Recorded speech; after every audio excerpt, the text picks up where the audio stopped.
Streamy Group D time. Whew. It has been a wild day so far. I'm Jackie Jing, and I'm with my two faves. Oh, I shouldn't say that. Well, you said it now. Well, we're your favorites now. Every other analyst. I don't know about Jacob, but Jesse for sure. I'm kidding. Just kidding. Just kidding. You're all my favorites. You're all my babies, and I love you all equally. Jackie, you're my favorite too. Moving on. Jackie, the internet is forever, and you can't take things back. Really? Yeah. So if I accidentally started talking and thought I wasn't live, will people see that? Yeah, I'm pretty sure people will see that. Okay. If enough people now I'm starting saw to get that nervous. live, it means everyone saw Was that on the internet? I think so. Okay, so moving on, we have a very interesting matchup today. I can't be serious, but we do have a big matchup, and I'm serious about it, Jesse, okay?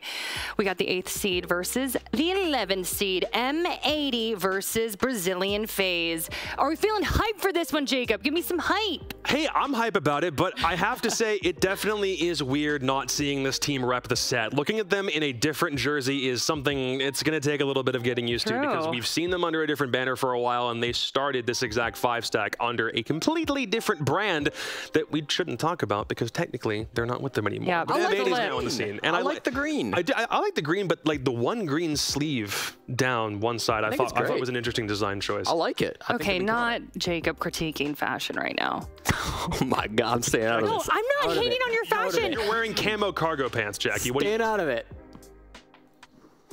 Okay. You don't even have a box you can stuff off. We're not. I know, We're not right? even. I really didn't mean for that to be mean, and then it came out and it was mean, and then I felt bad. Okay, moving on. You know what? Hi everybody watching at home.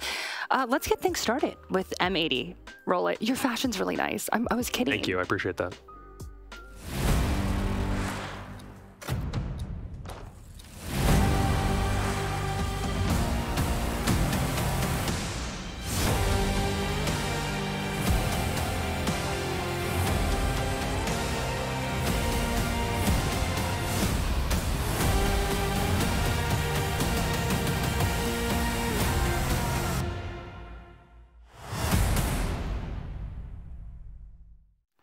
I'm going to start with Jacob because he just has impeccable fashion sense. He's undoubtedly the fashionista of the Siege world. Thank you. So, Jacob, I will start with you.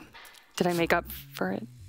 Yeah. I mean, comment earlier by accident. Yeah, you're fine. Okay, thank you, Jacob. Thank you okay, for apologizing. getting serious, looking back at the year for this team, Stage 3 was rough. I don't want to be mean. I'm being mean. I can't say nice things right now. Okay. That's okay. I mean, they fell off.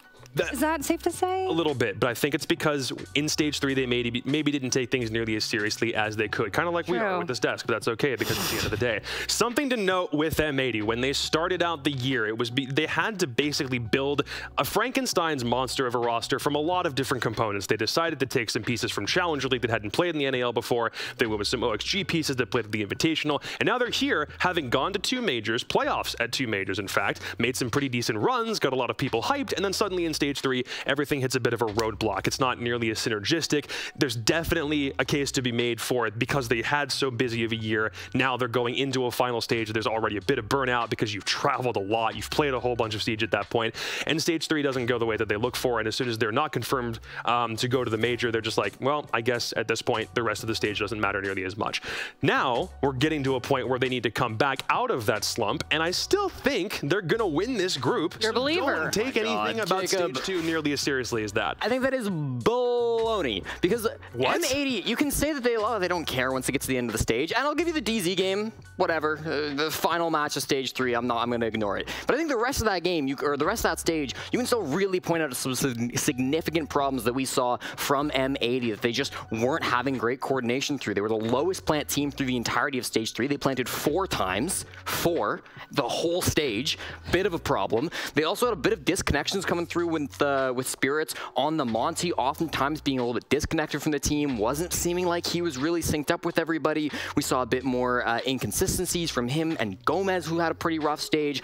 I'm not convinced that they've gone to Brazil, they've done their boot camp, they've been prepping that down there, but I'm not convinced that all of those problems are going to be solved. And I also think it's a tough group. I think their opponents today is going to be a tough matchup for them. I think a couple of their opponents down the road as well. I mean, right now we've got Dark Zero and Heroic playing right now. Dark Zero is gonna cause some problems, so I'm worried. And you saying that they're gonna come through with first seed, Jacob? Definitely. I don't know. Okay, gentlemen. Okay. I was not expecting Jesse to get that fired up. Look he usually does, Jacob. And the funny part is sometimes he will get this fired up, and then we'll still be wrong after. So you're right. Not this time. Okay, that's enough from you two for now. Let's see how M80 is feeling going into this SI, and roll their interview, please. Calm down. My name is Kino. I play for M80, and I play Hard Breach.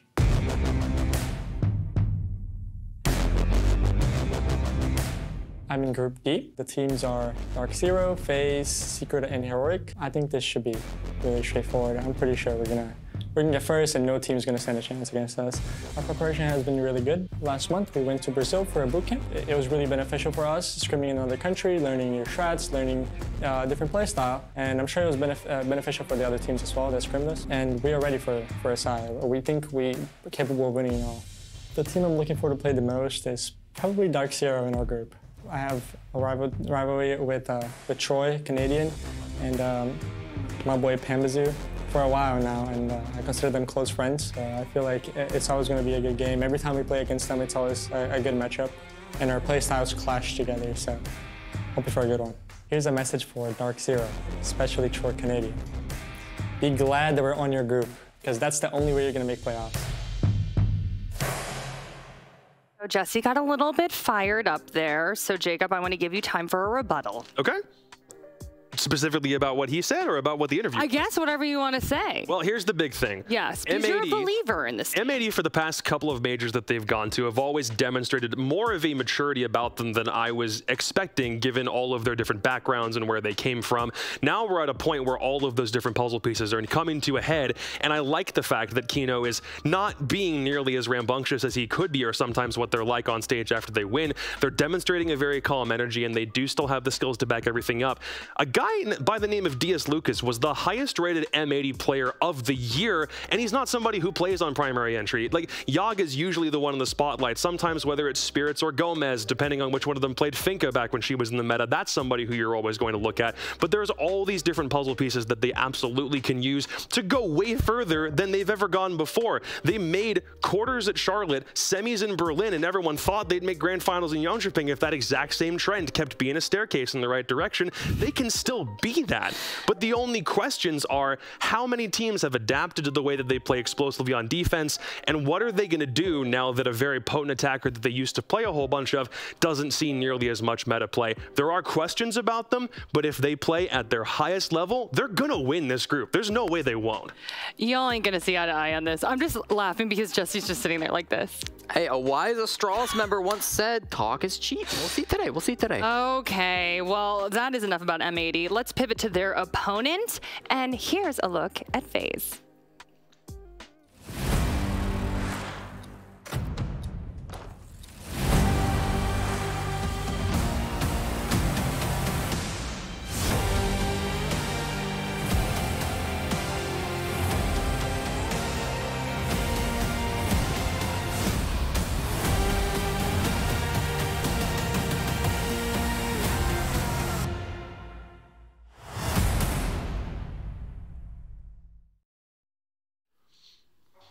Stunning. Have you guys seen that TikTok? I'm not on TikTok. not really a TikTok guy, Jackie. Yeah, sorry. Are we still your favorite? Neither of you are on TikTok? No. Okay, let's get back to this. I thought you would get stunning. Okay, moving on. So, Jesse, let's talk about this roster here. Something quite different. And I just looked at the camera and I was like, cameraman's gone. He is. Vita King, though, is here. He is. Is he here to stay? And is he doing a great job? Listen, Jackie, there's a lot of folks in the Big Brain Club Discord who've been hating on this roster move for a little while now, because everybody loves Cameraman, and I do too, okay? He's a personality, who's a guy who has defined the FaZe Clan as a team for a long time now, but I think as a player, he was always a little weird. Usually, he was kind of an anchor on FaZe for their last couple of stages, but sometimes he's on the other side of the map. Usually, he's kind of a support flex on attack, but sometimes he's jumping into the map with Amaru. I think bringing in Vita King will really transform this roster and unlock potential for the other other players. Take a look at the ops right now that are on your screen. Vidaking, the one thing that should clearly stand out to everybody, he's a very traditional support player. He's playing that hard breach. Hibana, Ace, Thermite, 3 most popular operators from stage 3 on attack. He also runs a little bit of Capitao, which can be quite spicy. I'm hoping we see some of that today. But even on defense, right? Smoke, Mute, he can be that anchor, he can be that IGL. And they just released a video, I believe it was yesterday, on the FaZe Clan Twitter about how Vidaking coming in has taken a lot of pressure off Astro specifically from those IGL duties. Previously, Astro was talking a lot with this team. He was their primary IGL, but he didn't love the role. He felt like he was kind of limited by it. Now they've got a dedicated IGL. They've got a dedicated support player. It's going to allow Astro to pop off more. It's going to allow Souls to get off hard breach. It's going to allow everybody to kind of move more on that defensive side, get more into the roams. And so I think this roster move really makes sense, and I'm very excited to see how it goes for FaZe. If you're bringing a rookie into the fray, you're doing one of two things with him. He's either going to be the next Prodigy Fragger who's going to kill everybody, or he's going to have some other kind of captaincy and take more charge of the field in some way, shape, or form, and that's exactly what Vidaking is intended to do. He played on a team back in the day. You remember these guys from one event we did from before, Escalinia the Boo Boo? Yeah, that team was one that was intended to be a T2 farm squad that was comprised of all of these guys that were going to be demon slayers at some point down the road in the lower tiers of Brazil. That's exactly what they became. They ran the table on Serie B. They were down there just below BR6, and then they get picked up by a team called Magic Squad at the very tail end. That's where GDN from W7M has now gone to. Right. Vidaking, for his own part, he's traditional hard support, but that does mean his role is very clearly defined. He may be able to play other operators, but he's come in specifically for his leadership to steer this FaZe Clan in a different direction. However, because we're doing this with all the rookies, you have to pose the same questions that you have about everybody else who's coming in for the first time, but it's different for a guy like Vidaking because he's coming into IGL. He's not just coming in to kill people like somebody like a Spiff or an Arcully. There is a role, like stylistic difference. Is he going to be able to live up to that pressure? That's the one question I want to answer from this event. How does he do specifically? Yeah, I mean, this is his Tier 1 tournament debut, so nerves, we can't eliminate that, you know, could happen. Sure. Or maybe he'll pop off. It's Siege. We never know, right? Jacob, I do want to talk about FaZe a little bit more.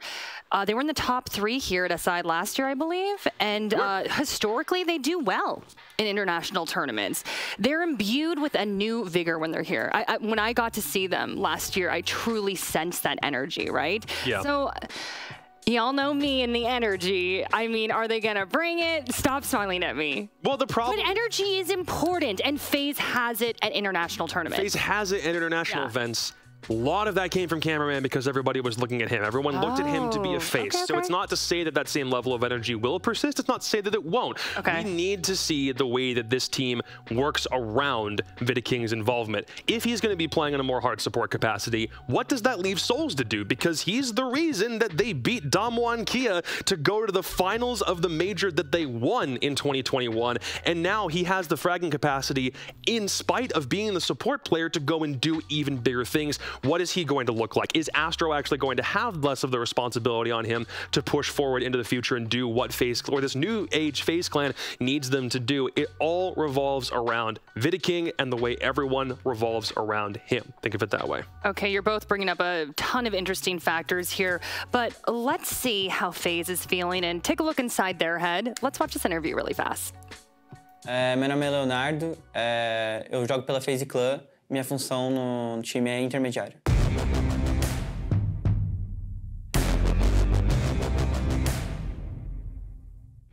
Bom, a gente está no grupo D, é um grupo de times muito agressivos, muito fortes. Bom, o time que eu quero enfrentar nesse campeonato é a COI, é um time que a gente enfrentou em Berlim, é a mesma equipe, só que diferentes orgs. Eu espero ter minha revanche contra eles. Bom, a minha expectativa para esse campeonato ela é muito boa. Eu acho que a gente fez uma mudança muito boa no time, trouxe um cara que tem muita calma, muita tranquilidade na partida, e ele vai trazer essa característica que a gente não tinha antes para o campeonato. Eu acho que a gente vai chegar muito forte para esse campeonato, sim. Bom, queria mandar uma mensagem para meus oponentes, para eles ficarem bem atentos aí com o nosso estilo de jogo. Eu acho que eles vão ficar muito surpresos com o que a gente vai trazer para esse campeonato e espero que eles tenham muita sorte para jogar contra a gente. É isso.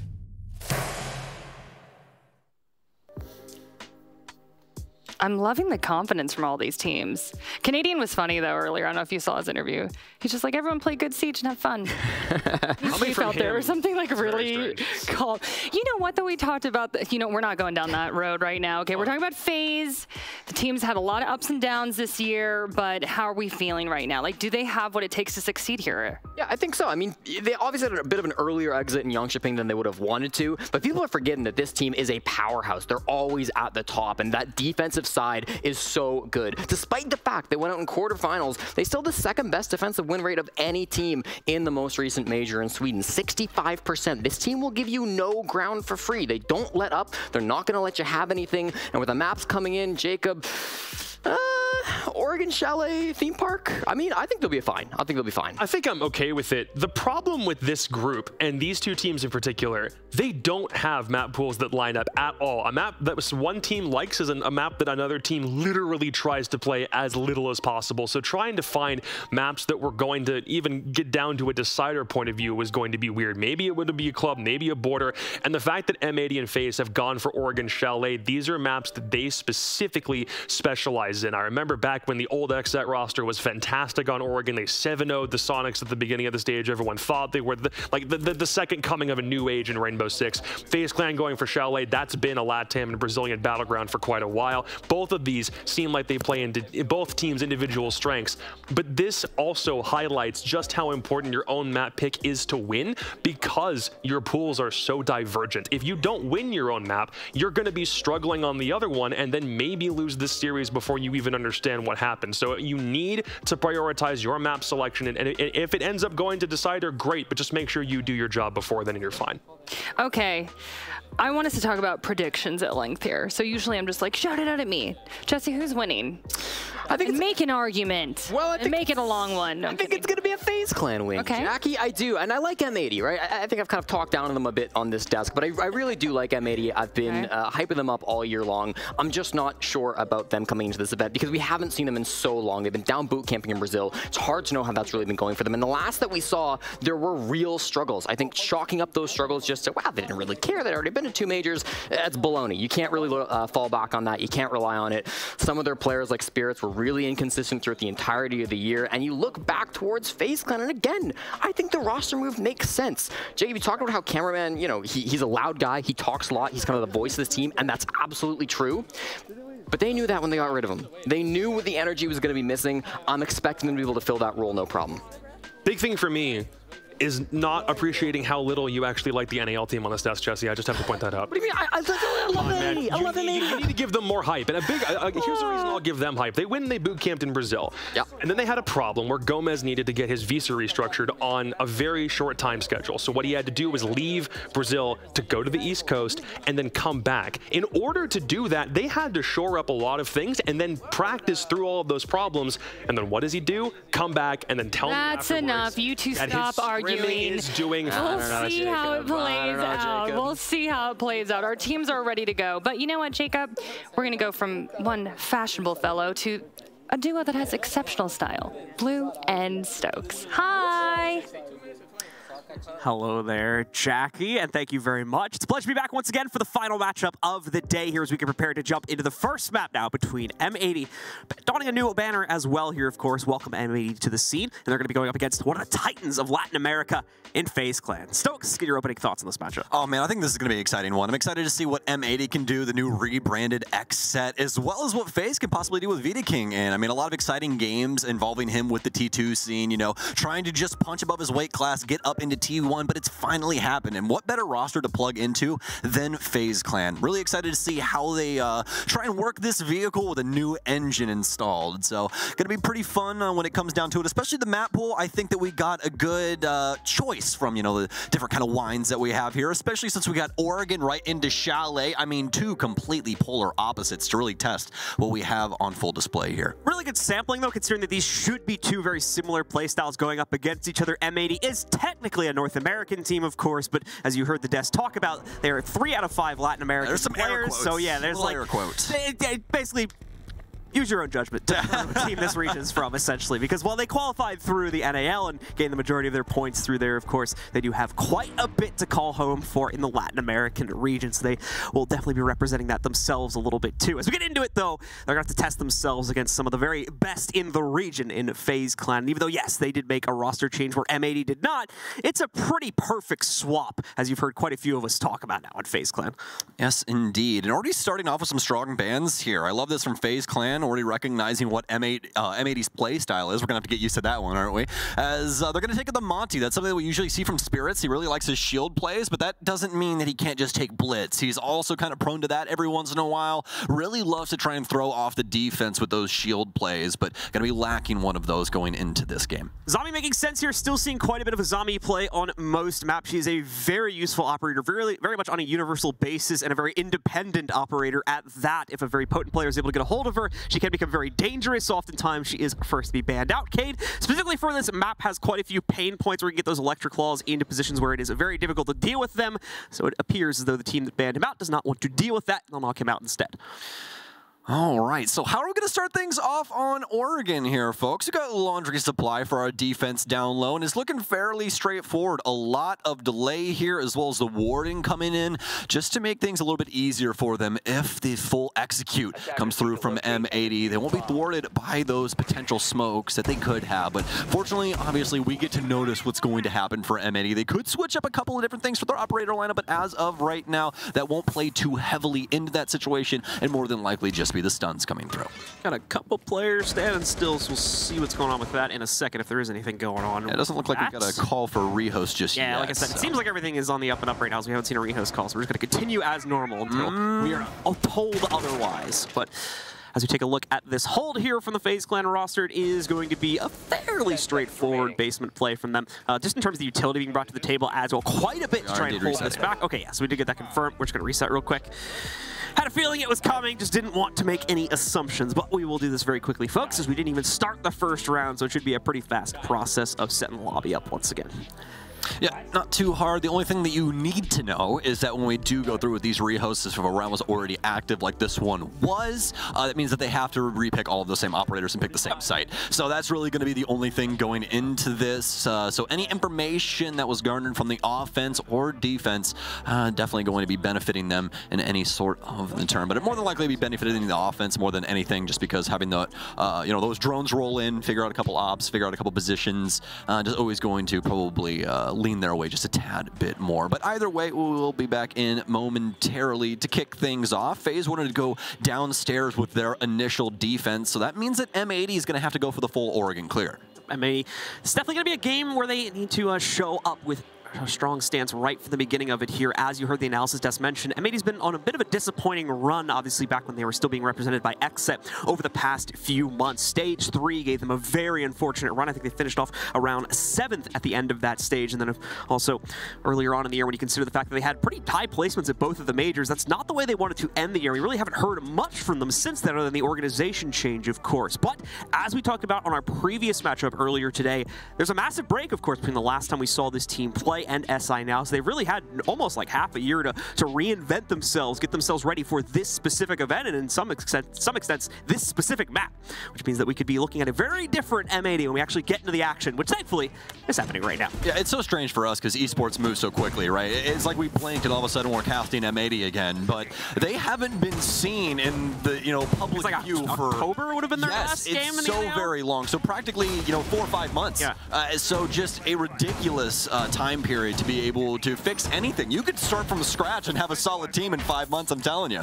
So, when you're starting with a squad that is already pretty darn amazing, and then you're going to take those 5 months and try and grind it out, we could potentially see some, encrusted diamonds here from M80, but we'll have to see. FaZe Clan up to bat here with round 1. It's going to be a downstairs defense. Not going to be playing the single panel there for the freezer that we usually see around the bomb chassis, and more of an aggressive front initially here for FaZe Clan as they're looking for those drones. Souls will be on top of that over here towards Yellow Hall as he tries to watch out for the early clear that would come in from Small Tower, if there is going to be one, of course. As our Terror drones are going to pop in and find immediate effectiveness as Vitaking's deployable shield is going to be taken down. Still has that one ADS sitting forward, so he has some play potential here. Volcon canister is going to be blown up. Flames will not spread over to the ADS, which means once again, we can still see a little bit of prowess strung out here from Vidaking. He wants to continue putting that presence down over towards the alternate construction hallway, but we'll have to eventually give it up here over the next few seconds, I would imagine. Nicely placed pre-fires there from M80. Mostly Gomez, obviously, as he was taking that fight there from the shower hallway. That's going to open things up on this mid floor and allow them to transition into these hatches. That's going to be under the job of the Habana.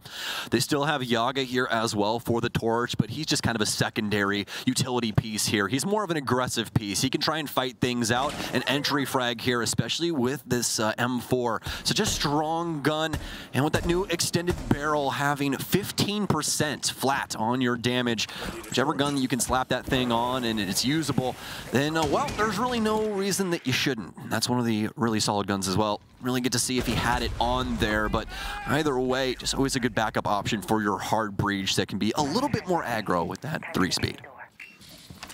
And the rest of M80 certainly taking their time with things in the opening half of the first round being played out here. FaZe, of course, responding in kind, playing their own passive game downstairs. They really have no reason to try and swing out and be aggressive against this M80 clear, especially with the emphasis they have on the first floor at the moment. Really on that one player going down towards construction to try and clear out some of the utility more than anything, rather than actually push the angle outright. You've seen that player now make the return over towards that area. It's going to be Diaz, of course, looking to make that play, but he still needs his teammates to help him out on the back stairs before he can really put the right foot forward here.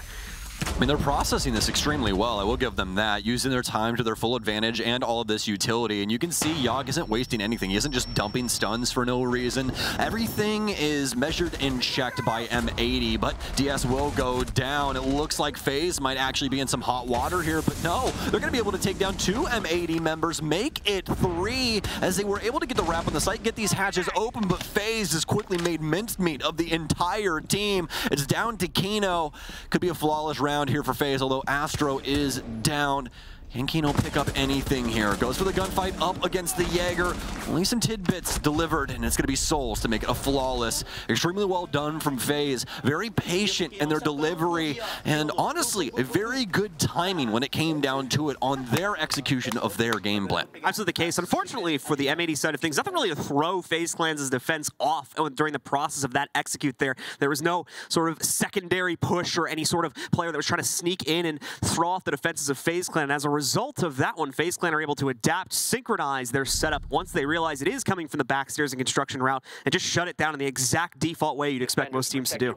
Yeah, I mean, I'm extremely happy with how M80 processed the map overall, right? Very quick to get their hatches open, very solid about clearing things out as a unit, as well as Gomez, you know, making sure nothing weird was going to go down around security / shower with that little gunfight that they had there in the doorway. That's always something that you want to do, because the one time that you don't check that properly or send a shot or do something, that's the time that you die. So just very, very solid gameplay there from Gomez. You can tell that they've been running over these maps these last couple of days. It's just second nature to him. He doesn't even have to think about it. But past that, M80 really started to fall apart once Diaz got in trouble, and that was the crux of the entire setup, because guess where he was, John? Outside in construction on the barrels. So that side angle that's worried about pillars and, you know, blue and that whole area over there, it was just dead and gone. They really can't do anything anymore. They have to try and fight from the stairwell as well as the hatches, and that's the worst place to be in Rainbow Six. M80 out once again, this time with their scopes aimed at the second floors. FaZe Clan will be defending up here this time. Operator lineup has adjusted accordingly. Spirit's going to waste no time with the Gara hook, by the way. Probably pre-drone this to reconfirm that there is indeed no one playing around T2, T3. That'll be especially true when we have the reinforcement going into the attic double panel there. So there is not going to be much reason for hesitation on Spirit's utility to immediately take that control. And now the team start to line themselves up to swing in from not only the master side, but of course the attic side too, assuming they can get that open. I'm absolutely flabbergasted that they have this open and no one's playing like smoke with a shotgun here or something. It looks like Astro wants to try and just get initially aggressive, and then I believe, yes indeed, they still have 3 panels, so he can slap a panel up on that thing whenever he wants to. The problem will be if he gets in too much trouble and dies. Then that panel's just open for free and you have some really big problems. Astro, please, please, I'm begging you, get away from this man. Diaz is dealing too much damage. He's gonna stun in, but are they even willing to go for the reinforcement panel now? He's had so much damage dealt to him. If he goes back and dies, that's 2 picks for M80. Astro playing this very carefully to try to suss out if there is still aggressively lean positions from M80 ready to move in and take control of the games room. But so far has not been able to get that intel just yet. You are correct, though. Astro does not feel the confidence to go back in and reinforce the panel, and he has no one nearby that can appropriately rotate to do it for him. So that wall is going to stay open. That means that FaZe Clan will be down, and unfortunately, they've just made the execute one step quicker for M80, assuming they go that direction. Gomez with the read on Bullet, however, catches him rolling back through Yellow Hall and knocks him down. Truly disgusting stuff. What a read there, as you said, but more than likely picked off just from that drone there. Yeah. Seemed like he was able to at least get around the building pretty well into that last little interaction there in Small Tower, huh? Seems like Astro wants to try and go fishing as well. He won't find much, though. Gomez, hook, line, and sinker. Has his own bass boat, I heard. Souls, he's going to be trying to hold it down inside of kids' dorms, but, I mean, it's looking like hot water in there as of right now. So many stun grenades starting to pour in, and Vidaking, he's worse for wear. He's dead and gone, and so are the other members of FaZe. M80 right their sins. After what we saw initially, it was a flawless round for round 1 for FaZe, and M80 fire back in round 2. FaZe try to put their aggressive foot forward, end up giving far too many opening kill opportunities over to the M80 roster, and M80 grabs those at every single opportunity that is presented to them. 3 kills, I believe, just on entry before they even step foot into the general zone of the actual bomb site. And as a result of that, it is a very simplistic execute when push comes to shove, and they have to try and close down the round. 1-1 scoreline, dead heat so far between both of these teams. FaZe Clan now going to be fully testing their mettle as they go for the full rotation over here into meeting room before rotating back down into the basement, as it will be unlocked in the next round. All right. We actually have Solus for the first time for the two of us, at least, here as well. Yeah, we will. Actually, I think we had Solus for a split moment on an earlier map that we didn't have her banned out, but she's been banned or played in every single map that we've casted here today, which, yeah, as you said, makes sense. I mean, the operator's absolutely crazy. What else could you possibly want in an op? Look at what she's doing right now. I don't need to explain this to you. She knows where everybody is, man. Look at her. She knows where Kino's drone is right now. That is absurd. Oh, my. But, yeah, you see it right there. You see why this operator is so, beneficial to the defense. Not only can you get rid of drones, you know where people are on their phones, you know any electronic the offense is using, and you have some pretty stellar guns. You have an SMG-11 secondary, a shotgun, or the P90, which is just a bullet spitter. Plus, with the new extended barrel attachment, giving 15% more damage to your gun, I mean, it isn't only headshots you're going to be able to kill with anymore. Gomez once again leaping directly into T3 here with access to the Gara hook. Will waste no time taking that early control. Sets up a flank watch position for the time being as he waits for the rest of his teammates to set up the push in through the backside here. It does look like they may go for that direct play in through Big Tower. It's a very simplistic push for the attackers, but it's also a very dangerous one as you'll be attempting to take the site with absolute minimum of map control. You can see this. M80 will be fully confident in that, so they are going to be exploring their options over by Yellow and a few other spots on the map too. I don't know how you feel about this, but this might be the most patient I have ever seen M80 in my life. For sure.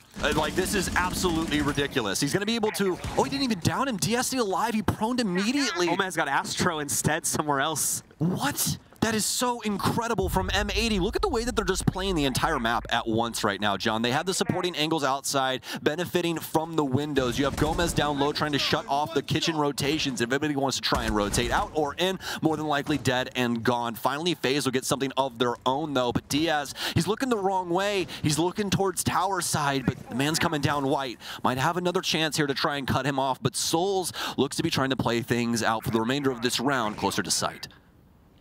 Rest of FaZe continuing to try and patiently wait this one out, see if they can trap the members of M80, get them to walk into the wrong part of the map here, into their own setup, but so far that really hasn't been happening over the past 2 rounds. FaZe Clan overplays their hand, of course, on round number 2. This time, they peel it back a little bit too much and are allowing M80 just to make their own plays off of the back of that earlier entry. Thankfully, it hasn't gone too far to their own control. Still even, in fact, at the 4v4, and with just about a minute remaining, M80 is moving right along schedule here to try to put themselves into the site. Have to make sure, of course, they don't get tripped up on this transition back down to the first floor, as that's where they can lose that excess time they currently have.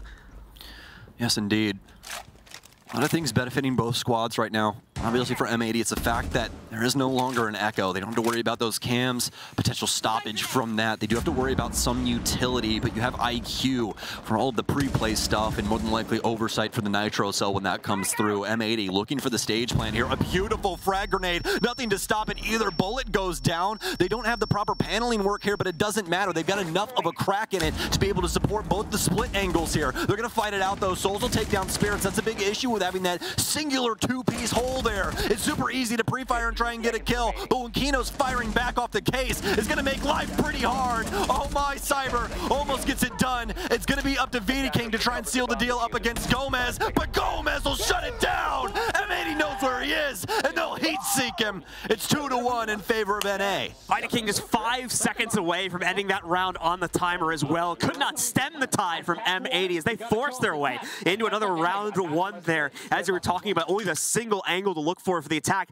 It kind of works both ways, though, as the defenders don't really have a proper angle to fend off against that unless they push out into the open themselves. As we can see here, multiple members of FaZe trying to push, trying to directly contend against the push from backstage, but just could not win the gunfight. So M80 takes it and the lead along with it.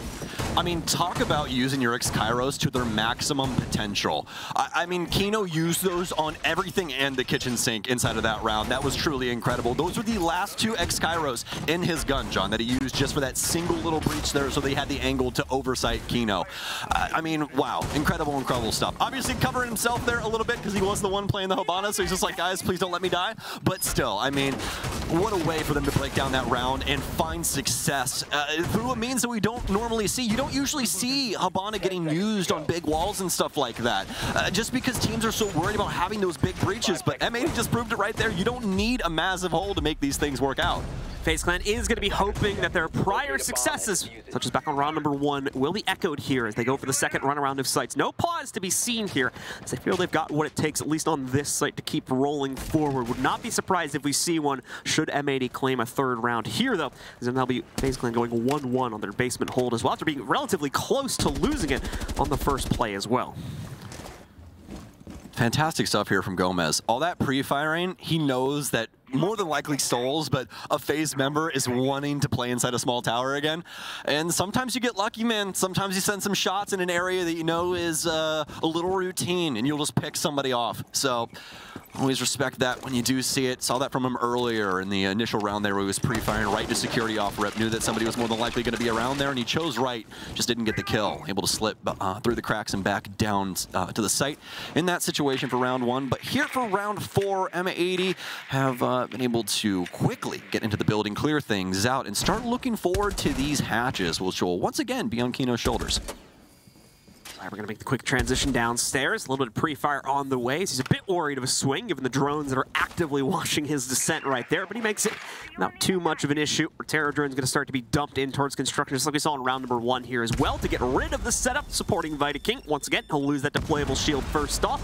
The ADS is up next, and I don't believe we've got the Vulcan canisters sitting over on construction doorway this time, so that one will be replaced. Oh, it's just next to it. So he has a little bit more direct control over the explosion timing on this one now. This is the beauty of Rainbow Six, is it's all about the micro adjustments. We're going to play the exact same op, but instead of putting it on the door, we're going to move it a meter to the left, and it'll work way better this time. Makes sense too, because Vidiking already knows, like, yeah, they're not going to like rush me or anything if they play it relatively similar. At most, we got like 1-2 guys that are going to push this angle, so I should be able to get that pump off and at least delay them in the worst case that I go down. Exactly, exactly. I know they're going to Rotero the drawer on top of all that stuff, or the door rather on top of all of that stuff, so just makes sense to move that off, make it a little bit more beneficial for you where they don't have control over blowing that up. Cyber's going to go down here. Kino eating him alive there with the Type 89.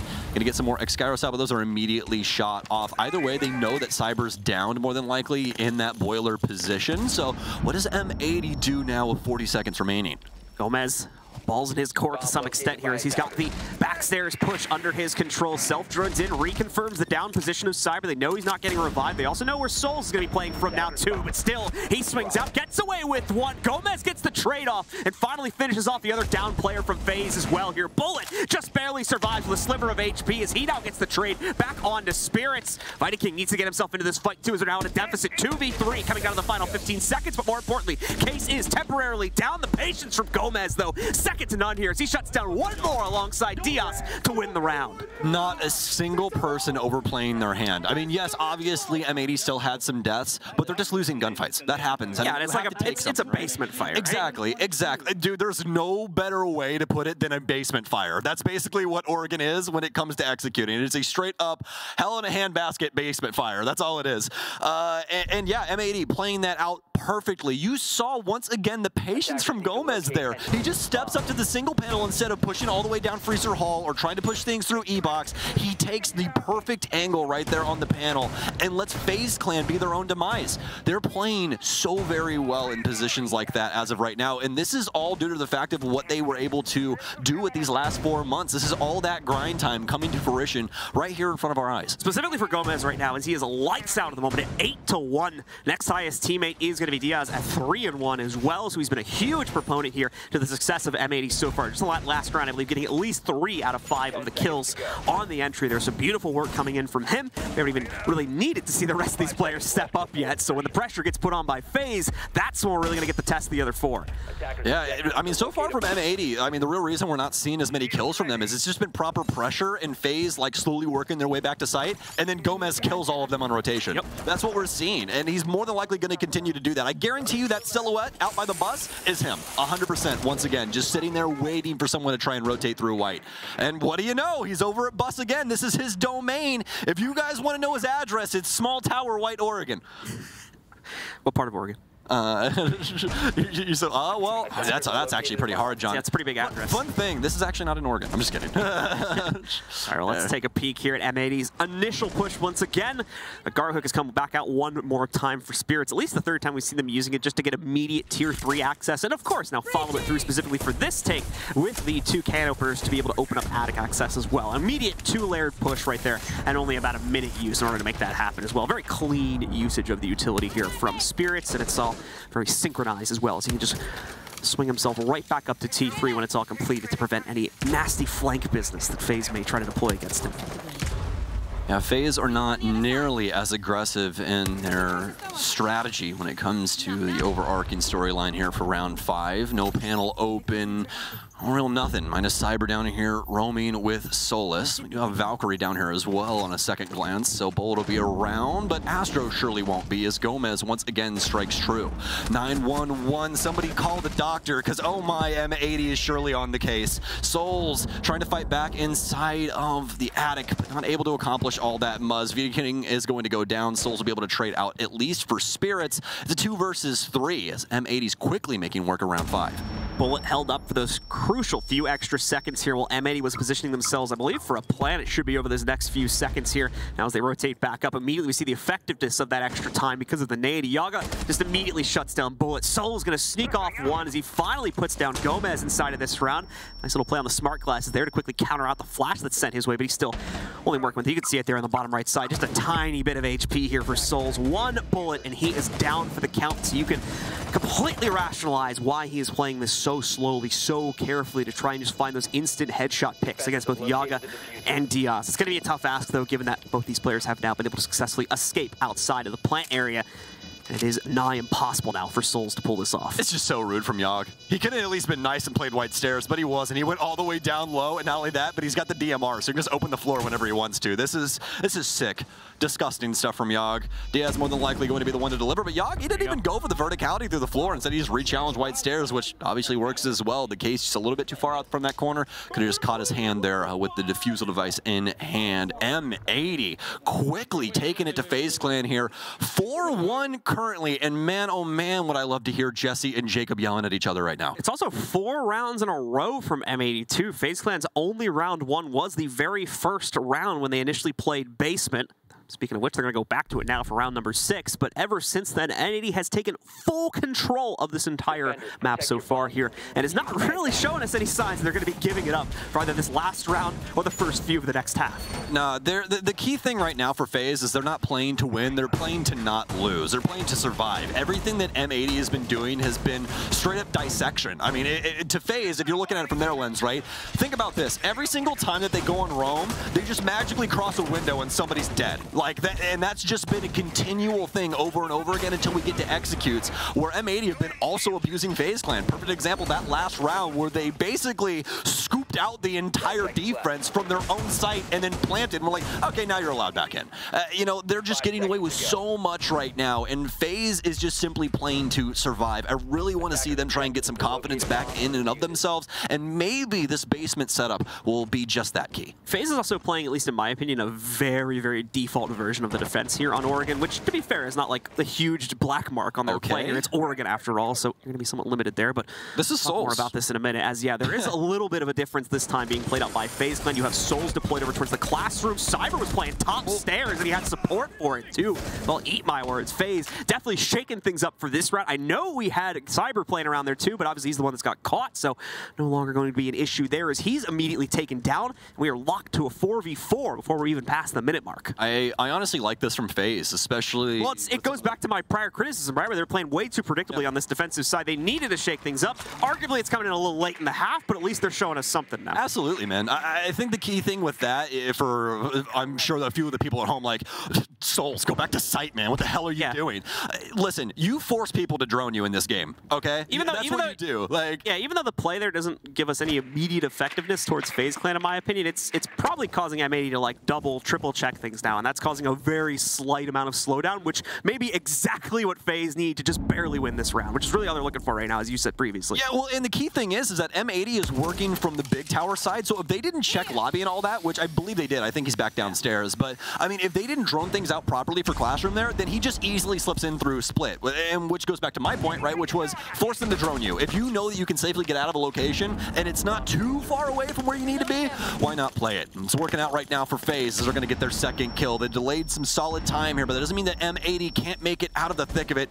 That second frag grenade is not going to land on too much, but fortunately enough, they still have Yogg that has one in his pocket. M80 still making actually very good time in the situation, irregardless of the issues they faced earlier on in the round here. Down to a 3v4, so I think they realize they need to be a tad more aggressive here to try to steal a kill away, and a kill they will find. Yogg is able to take down Astra, re-equalizing the situation down to a 3 versus 3. Dios and at least one other member here in Construction wants to play things out and swing against Vidaking, but now they've split up, just one player trying to play this angle, so it will be a much more measured approach. It's just going to be a default push from M80 here as they're out of options, need to try and go for the hatch play in order to make this execute work. Yep, you can see the conversation going on from them because of the smokes that Vidaking has, trying to bait those out down low. It looks like they might have some trouble over there once again here. They've actually rotated everybody. Nobody's going to come in from the construction side, so this is going to allow Vidaking to use that smoke for other things. He might be able to prevent here. Bullet, lots of damage on the hill. It's not going to kill anybody. Games, or rather Gomez, is going to start putting down the bomb. We still have FaZe Clan with a few members up here, though. Gomez trying to work his way back around the case. He stopped that plant, but fortunately enough, now he has DS and the wings to be able to watch for him. All of the LMG ammo being utilized, and DS gets it done. It was so very close. On the cusp was FaZe Clan from taking away another round from M80, but they can't get it. 5-1 in favor of the New Org. Impressive stuff from M80 here after we see their first half played out in quite a while. We talked about this at the beginning of the game. It's been months since we've really had an official, especially on international play from M80, and that was leaving a huge question mark in play with regards to how well they were going to be able to perform here against one of the best LATAM has to offer. Apparently we've got the answer now, and M80 is more than ready for the challenge and is potentially looking to surprise the rest of the folks at home as well here with a shutdown against FaZe Clan. I think they shocked FaZe right there because that was a Brazilian special I've ever seen one. FaZe immediately putting everybody on every access point. You got somebody in lobby, somebody in big tower, just all those different areas that they know that M80 is going to try and abuse initially. Somebody is waiting there for them, but M80 quickly dispatch everybody, take full control, and somehow still win out the round, even though FaZe had proper utility to deal with the situation. Masterful stuff from them here inside of this Oregon match. I mean, this is truly incredible. They look like a completely different team. We'll see if they can keep things going just as strongly on the defensive side as well. FaZe Clan maybe going to get a little bit more play potential as a result of going over to this attacking side. A few repicks coming in for them as well. Very, very big on the intel game. FaZe Clan will be, for the first round of the attacking side, a Lion and a Dokkaebi being added to the equation here. In fact, one of those line charges might be coming off very soon. Haven't even talked about the fact that Finka is also in play here too. Personally, I'm expecting a very hot type of play, but oh no, they might have to call it off now. Vidaking going down. down? Did they still have the confidence to make it happen, not only having the Lion charge? Well, so far the answer is yes. Diaz goes 1 for 1 on the alt construction tunnel. Souls still has the confidence to move right through with the case in hand. This is a dangerous next step or two, though. If he moves forward in the wrong way, he's immediately going down, and they will not be able to plant until they take out pretty much the large majority of the remaining defense. Yeah, the confidence left him as soon as you said the word confidence. He kind of just stopped dead. Ironic. Tracks. Ironically enough for FaZe. Now they're trying to battle back, but this is what M80 wants. This is exactly what they want. They want you to stand still so that they can constantly beat you into submission. FaZe Clan low, they're at least able to stay in the ballpark. It's a 2 versus 4, and a lot of time still on the clock. Cyber still has an EE1D as well, and Souls has a lot of hard breach, but guys, we have got to stop walking into these angles. Oh my goodness, FaZe. It's even more unfortunate, too, watching what just happened with Cyber at the end of the round there. They bring so many intel ops into play on this round. They bring the Lion, they bring the Dokkaebi. Dokkaebi gets picked like 10 seconds into the round. The Lion charge, it gets them into that initial construction tunnel, but they go 1 for 1. And then we see what happens there with Cyber, where he gets some intel to push a player, then suddenly that player pulls a Houdini, peeks the corner, like, all right, where is he gone? Oh, and I'm dead from a completely separate angle. Like, that's just super frustrating as a FaZe player to go through that round. And now you're on map point as well. It's just not a great situation, mentally speaking, that FaZe is in right now. I can tell you from like the coach perspective for FaZe that they are probably not very, very happy right now. This is very frustrating. So much time left on the clock, John, and your choice is, oh, let me swing into multiple angles on the breach. Why? What, like that? You shouldn't be doing that. It's way too aggressive for the situation that they're in, and there's no chance for or potential for them to really do anything team play wise with that. It was just, you know, a very emotional swing there. You could see it. They were trying to fight and grasp for any inch of dirt that they could get, and M80 was just not having it. It's like we said at the beginning of that interaction there. This is what M80 wants from you. They want you to stand there in an area that they know you're there, so the whole squad can show up and gun you down. This is the pick from M80 themselves, so this is somewhat expected for them to win this map, of course. They felt the confidence to go to this one in the first place, but to this degree, that's where we're pushing the argument just a little bit too far, at least in my opinion. FaZe has the next pick coming up after this, and if you can see it there on the top right, it is going to be played on Chalet.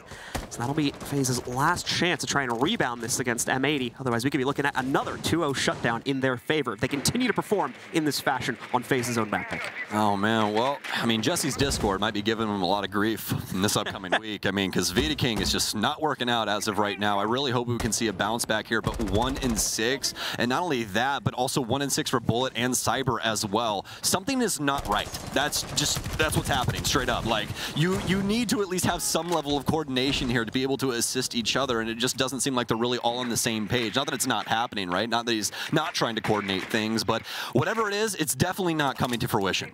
Drone has snuck in, gotten that initial peek, of course, onto the bunks room.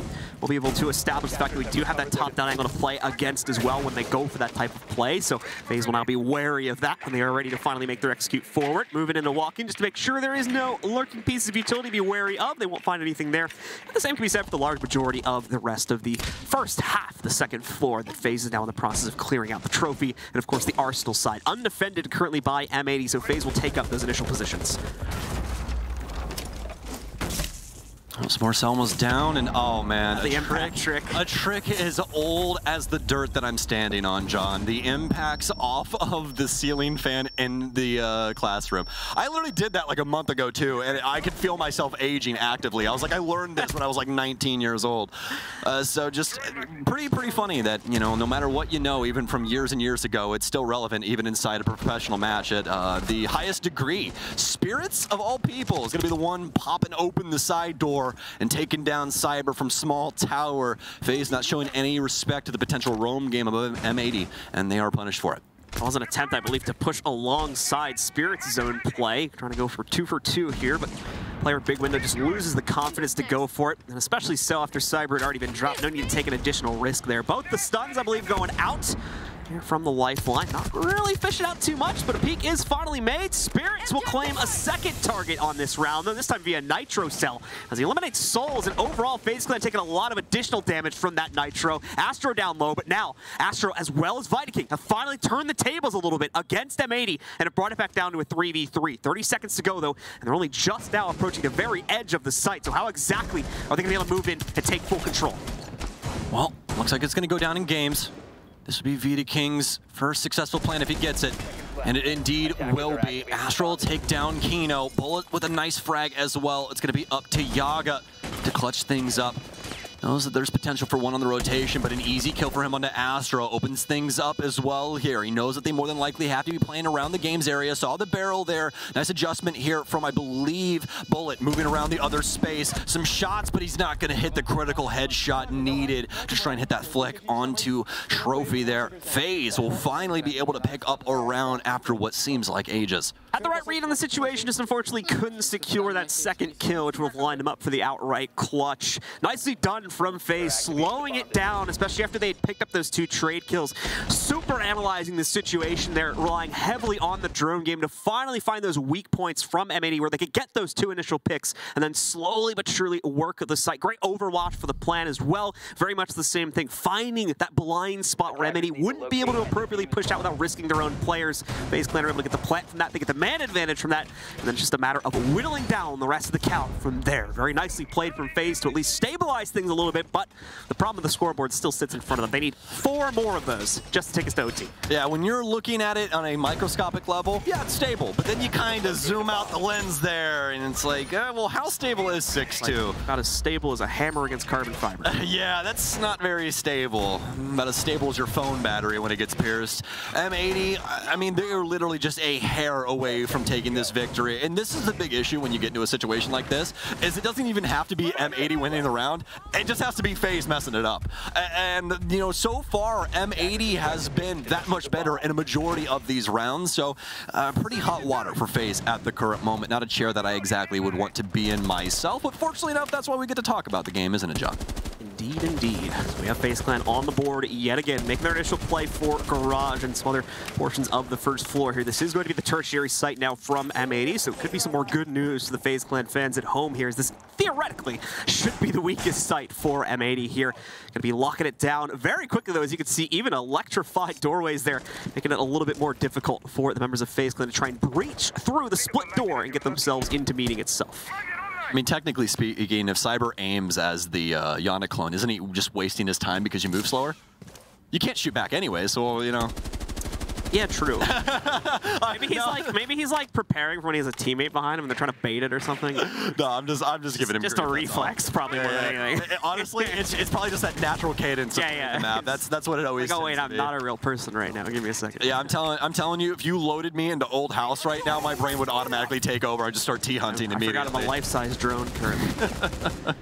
Well, at least FaZe Clan will have access to the lobby, which is quite comical because it is indeed the only place that they're waiting right now. Gonna get the split door open here and see if they can potentially get Diaz dislodged from this other portion of the split hall. And they're looking to go for a plant in this area. This is something quite common that we've started to see more and more when it comes to this bomb site. People really like to break open either this panel or the obvious one being stage. We see a kitchen plant every once in a while, but those are our 2 mainstays. So FaZe Clan has the angle deployed to try and put that plant down, but they I don't believe are anywhere near the confidence level necessary here to go for the outright push. They still have yet to deal with the bandit on the inside. Astro tries to make a leap after chucking the nade to fend off the support from Kitchen. It does not work. Kino and Diaz pick up 2 more alongside that as well. Bullet and Viking are all that remains by the double doors. Viking tries to push in through the double, but there's an immediate cross established by Gomez inside of Kitchen, leaving just Bullet in play here with a 1v4 and the final round of the match potentially sitting in front of him here.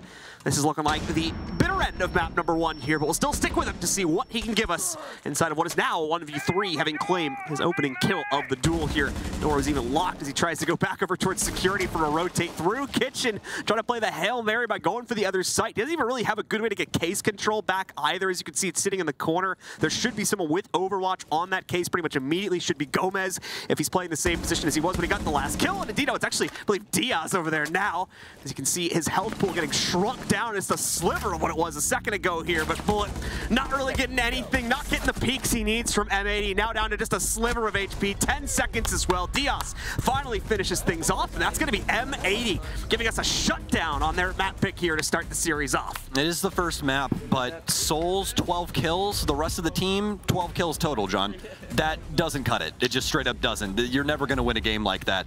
that. And especially with Vidaking at the helm now, I mean, this just goes back to what the overarching strategy is. We got to put people in more beneficial spaces, you know, try and get something done as a team. I think the biggest thing that you used, the key phrase you used during this entire game was the fact that they were defaulting quite often, and I have to agree with that wholeheartedly. We saw a lot of default play from FaZe, something that me and my friends would do in ranked games as clears, you know what I mean? And not saying that that's not something that, you know, obviously doesn't. It is Oregon after all. Yeah, right? Like, there's only so many ways to, you know, slice a pie. That's how it is, right? But either way, we expect more out of this roster. Hopefully we get it here on Chalet, but we'll have to see. We're going to toss you to a quick break real quick, and we'll be back to see the conclusion of this game.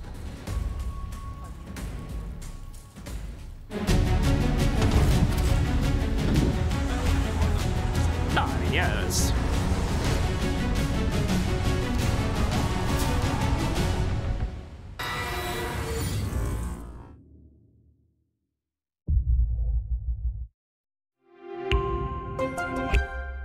I'm Nicholas Morton, but you know me as Pingu. I'm a two-time Rainbow Six Siege World Champion and former top Rainbow Six Siege player in Pro League. Welcome to my Siege Ranked Bootcamp. We're talking 20 seconds left on the clock, you got the diffuser in hand, what do? Play the way that you're comfortable with, because you have confidence when you're in this position. That is when you're gonna be at your very best. Good luck.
ladies and gentlemen, to the Six Invitational.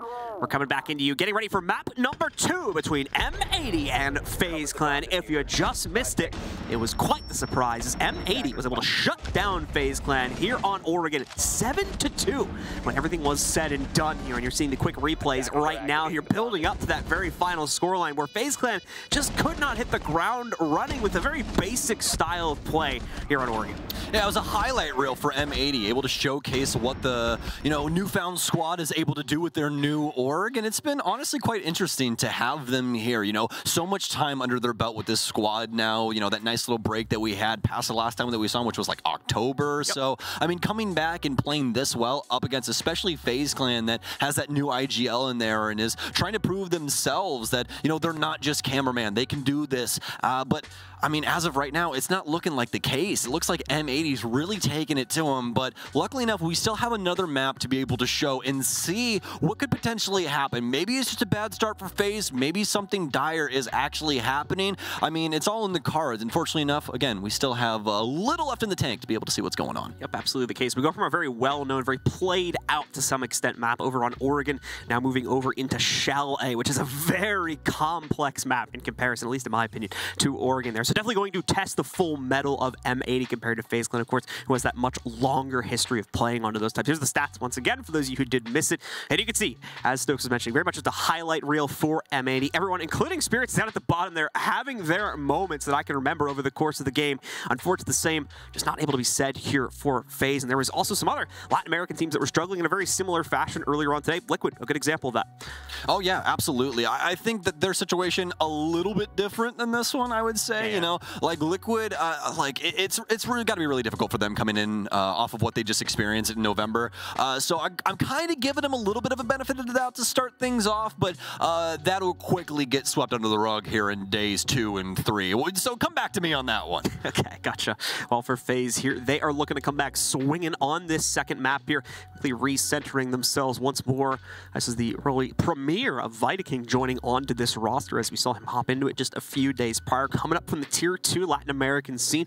Was really a menace throughout most of the 2022 season as well. You go to this guy's Wikipedia page, and it is like second, first for like a whole year inside of that T2 Latin American scene. So a very good pickup in my opinion. And also, as we talked about during the pregame there, matches the role for cameraman in the swap there pretty much perfectly. So no real big changes, in my opinion, needing to be made for FaZe Clan to make this role swap or make this player swap work. Just slotting him in here and continuing to dish out the business as usual. Unfortunately, that business has been hard to deal, it seems, inside of this series so far. So let's find out if they can rebound on our second map of Chalet. Well, let's see if FaZe can find some revenge here in map 2. And as you know it, John, revenge, a dish best served cold. And that's why we're headed to Chalet here. Some snow-capped mountains around a beautiful chalet. And we're going to, well, have some gunfights in. Why not? I mean, it's a nice place, but some people got to rebuild these walls. What are we paying these Rainbow Six construction workers for? Ying and Knock going to be the initial bans here. I'm really, really liking the Knock ban here. This is something that we see abused time and time again by the offensive perspective, and we're going to continue to see it throughout this entire LAN. I mean, she's just such a damn good operator in every sense of the term. Her utility is amazing. Her secondary utility is amazing. You got some pretty solid guns on top of that. But across the board, you can tell that they're really trying to slow down some more aggressive tendencies from both sides of the coin. The Nook, the Ying, the Warden, the Azami, trying to make it to where they can't play around some of the more pivotal positions that you could with those kunais. So it's going to be pretty up in the air as to how this is going to go. Obviously, Chalet, pretty offensive favored, but that doesn't mean that FaZe can't get some things done here. Sola's going to be left in, of course, so we will immediately see her be picked up once again by FaZe. Same player also going to be taking up that mantle, at least for round number 1. Could potentially see that change later on in the matchup, of course, but that's not necessarily a thing that tends to happen with FaZe, so I'd say it's unlikely. Cyber will be on it for now in that very important intel dishing role, as well as just a very independent operator because of the intel she can gather for herself. It's a basement setup from the FaZe Clan rosters. They get the defensive start this time, and immediately going to go for the snowmobile hole. Quite a bit of an extension, though. Still going to be played up all the way to the second floor, it would appear. At least the reinforcements you're getting right now. But once again, we will get a better picture of this once everything has calmed down for this roster. And we have M80's choices also locked in. Speaking of which, Spirits, they're bringing out the Capital, bringing a lot more execute utility to the fold this time alongside a pretty natural roster aside from that.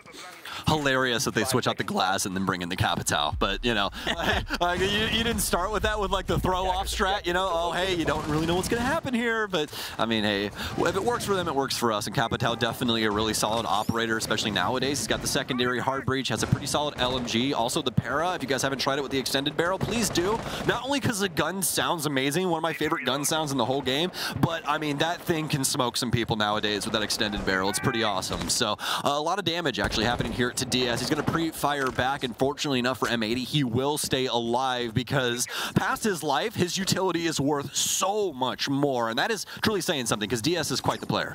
All right, we're continuing to try and see what can be found on Solus here near the entrances, especially the very heavily played out ones. Won't be able to find much here by the side steps over by Blue here, so he's going to find a safe spot to chill for at least a few moments. Some late reinforcements coming out as well, since we have them in the tank, and FaZe Clan's not going to feel pressured as of yet. M80's certainly taking their time with things after we saw DS take that earlier damage, and there's reason behind that too. M80 has a lot to clear out here, and FaZe is not necessarily giving us the expected position, so that is leading into a lot more drone time needing to be deployed for M80 also.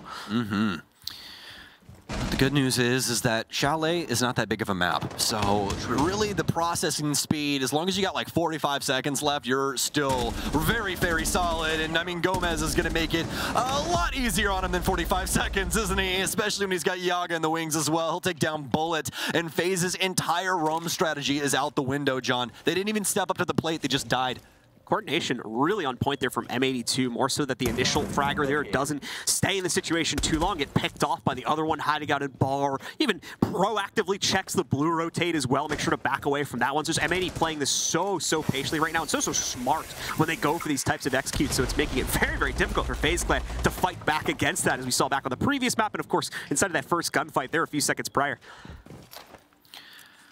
Oh, once again, M80 doing their best to make sure that they expose all of FaZe at once. Astro, you can't go for it. M80 has too many bodies up. It's a 5-man squad right now. They've got every single hatch battened down. You are not escaping this hellhole that is the basement at the current moment. Some smoke's in, but Kino's found a nice little patch that he's able to plant. Yago get a kill, and Vita King, I'm sorry, my friend. I think that this is a debut that's going straight to DVD.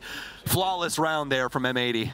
And you can't really fault FaZe for not trying inside of that one as well. We talked about how that was a bit of an issue on Oregon, where they were playing a very default style, so it was very easy for M80 to read into that. We get very much the exact opposite of that from the first round here. And again, they try to bring these aggressive plays into the fold. They try to execute these trap setups like what we were seeing back over inside of bar there, and just none of it works. M80 reads it once again and shuts it down outright. Dude, it's like M80's like Winston. It's like they're like a silverback gorilla with like ultimate intelligence. It's so incredible, dude. Like actually, how do you fight this? You really can't. They're very tough, right? It seems like, you know, if we're playing chess, it seems like there are 3 matches. It's like we said. It's like we said towards the tail end of the last map too. It's not only tough, it's frustrating to play against. Yes. Like that one round we saw FaZe trying to execute into basement and just constantly not even making the wrong choices, but just being off by like 2 to 3 seconds, missing a ping because a player rotated too quickly, and then they get picked off from a separate angle, things like that, where it's just like, come on, guys, like, what are we doing here? It just makes it seem like the team is not in sync when they're actually really in sync. They're just a little bit behind the equation right now. They're just that much further behind it, unfortunately. Well, here's the problem. What you're seeing right now is the difference between a couple of months and a year with the same team, and not only that, but a nice break for said team. M80, I guarantee you, the entire time that they were working with this unit was all about having that collective voice. That's what you need in a team. You need everybody firing on all cylinders, having something to say, and talking about things successfully, talking about the important things, talking about that drone game, how you guys want to operate around somebody's positioning inside a library, stuff like that. You don't need all of the other air. Cut it out. As long as you're able to coordinate on that level, you're going to find a crap load of success, and that's what we've seen out of M80. Everything that they do it together. I mean, this is one of the rare occasions where we've randomly seen somebody die from M80, and there's nothing that's happened across the map. So that's going to continue to be the case here as FaZe now with the advantage. No real reason for them to try and play things out hyper-aggressively here, wanting to try and take it much more slowly. You can see the rest of M80 as well, really waiting for their first opportunity to try and swing back in here with all the utility they've built up, of course, behind the play on the blitz. And not only aside from that, but what Kino could potentially deploy towards as well with those bolts of the crossbow. but nothing that seems actionable, it would appear here for M80. Still having plenty of time, though. That's not going to be any major concern. Here we go. Now they finally have the confidence to swing back in. Not going to have any resistance this hold inside of Library as well. Spirit just takes it for free here. And alongside that, the rest of his teammates will also move in, start to begin the process of swinging downstairs now. Impressive. Vidiking is standing tall up here at the current moment, but given the circumstances of the time, could make some sense. Could get a late little flank in here, but M80 so far has been really, really successful with their info game, especially through Oregon, so might not be the biggest beneficiary there for FaZe. Might end up losing some more bodies just because of this interaction. It's going to be the Blitz to try and propel themselves forward on the top floor, and with plenty of time, I mean, it's not going to be that big of a deal for them to try and clear this out. Astro's already dead. I think they know where Vidiking is. There's a Blitz bearing down on him, but actually no drone here. Not able to know where Vidiking is just because of the way Spirits was moving. It was really just his natural body language that I was kind of playing off of there. But that actually means that Vidiking has slipped through the cracks. This is a huge play for, oh no. Oh, John, I feel so bad for this man. The crack has been sealed right up. He is trying his damnedest to do something for this team, but every single time, it's just off by a pixel. It's like the message we were saying earlier towards the beginning of this round. FaZe Clan, even though the scoreline doesn't necessarily show it, isn't dropping this game like a rock. It's just so unfortunate because they're being dealt such an unfortunate hand so many times in a row here, and it's just compounding on itself time after time again here to make it look like this very one-sided game at the moment here. Souls, with a nice Nitro cell, though, brings a bit of heat back into the round, specifically for FaZe. And important to note, the time's almost up. 20 seconds remain here now for the 3 remaining players on M80 to try and work their way into it. The Blitz play comes out, but however, the Vulcan survives it regardless. Bullet finally goes down, but there's way too much defensive setup still standing on the inside of the site there. They traded out without too much of an issue. And finally, we'll see them get back onto the board here as well. All right, so 3 rounds now for FaZe inside of these 2 maps, with that one included. But, I mean, honestly, that's good news. Although Vidiking did not hit the crucial shots that he wanted to on the Lion outside, he still made it to where M80 had to respect his positioning, and he delayed so much time because of that. And that's really where the crux of the issue came for M80. They weren't able to process the last pieces of the puzzle they needed to on site. They had to try and hop 2, and that's where the wheels came off the wagon. Not really able to get too much done in that regard. FaZe finally able to get one over on them. It's just taken a little while. Now, how do they recoup? What do they do now? They've got a successful round. They're going to send it towards Kitchen, but this is where we could see M80 benefit quite a bit. They're bringing a lot of soft destruction here. They're going to bring that Capital back in. I mean, it's looking like they want to take fights across the board. FaZe Clan need to split up as well in order to play out this site appropriately, and that's been where things have gone really awry for FaZe Clan. Grouping up, playing as a team, they've been able to hold on and in a lot of situations push the round very close to an endpoint that could potentially end in their favor regardless of if it actually did or not. But when they have to split up, that's seemingly when M80 has been able to take really just full control of quite a few of these rounds here, and has led into quite a few one-sided affairs as a result of that. Let's see if it's going to be the same thing again, if M80 can capitalize and catch some of these roaming members of FaZe bright and early, just like we saw back in round number 1. All right, well, round 3 here for Spirits and the rest of M80. FaZe waiting inside of the beautiful building. To try and hop 2 too quickly here. They've been so successful today with their drone game and their cadence, their pacing. It's been honestly beautiful to see. You know, it's something that we always kind of knocked them for just a little bit. It wasn't something massive that was always in their way, but they did have a tendency to be extremely aggressive when it came to a lot of different situations, and it seemed that they've dialed that down a lot more for disciplined aggression, which I personally am a huge fan of. If your team can operate on the same page in an aggressive manner, I mean, man, you can knock some lights out, and that's what we're seeing from M80. They've got that level of not only patience with each other, but coordination. It's that team conversation like we were talking about earlier. Everybody just knowing what is coming up next, what people are thinking, and if they don't, they're willing to spark up a conversation and get things going to try and push themselves forward in the round. Continuing to wait and see what the first real big move is going to be here from M80. First half of the round has been largely used for intel gathering purposes and set up for their next big move here. As you can see, drones continuing to swing through the majority of the upstairs setup. Spotting out Vidiking there is going to force a reposition from him. It's not going to give it up entirely, but he doesn't end up backing away towards the staircase here as he has minimal support from this position, so cannot really fight this out on his own. He'll end up backing up closer to the site. That will lead into M80 taking a considerable amount of the second floor fully for themselves now. Now, I will say this, FaZe has done a bang-up job of not giving up any bodies this time around. This has been the key thing for M80. They've been able to find those ISO plays and take out an important operator that usually leads to a second or a third kill. But so far, so good from FaZe Clan. If they can keep this going, this means that this could also be a successful round from them. Remember, this is also a 3-map win streak that FaZe are on for Chalet. This would be the 4th if they're able to pick it up here. Cyber has some intel to play off of there from the scan. Work himself back over towards the basement main stairs now and try to rotate back up top over Snowmobile. But he's waiting for the right time to deploy towards it here. M80 still needs to make their swing back downstairs. Cyber ready to make the move and start establishing these crosses. Now finds one and also snipes out Astro, but 2 more found on top of that from the members of FaZe here.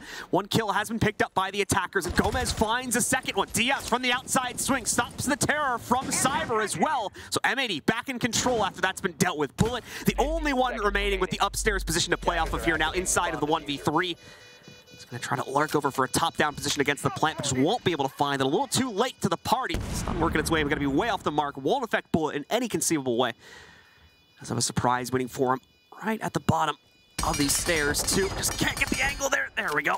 We'll make it work, just a little dirty. Those bars getting in the way far too often, bringing it down to a 1v2 at least, but time very quickly also evaporating here for Bullet to actually make this clutch palatable. He's got about 10 seconds left to get onto the case here, and it's not looking like he has the real urgency needed to make this play happen. So, in 3 seconds, the round will be going over to M80 by default. A valiant attempt from Bullet, had to make a play eventually, but this time just not gonna pan out.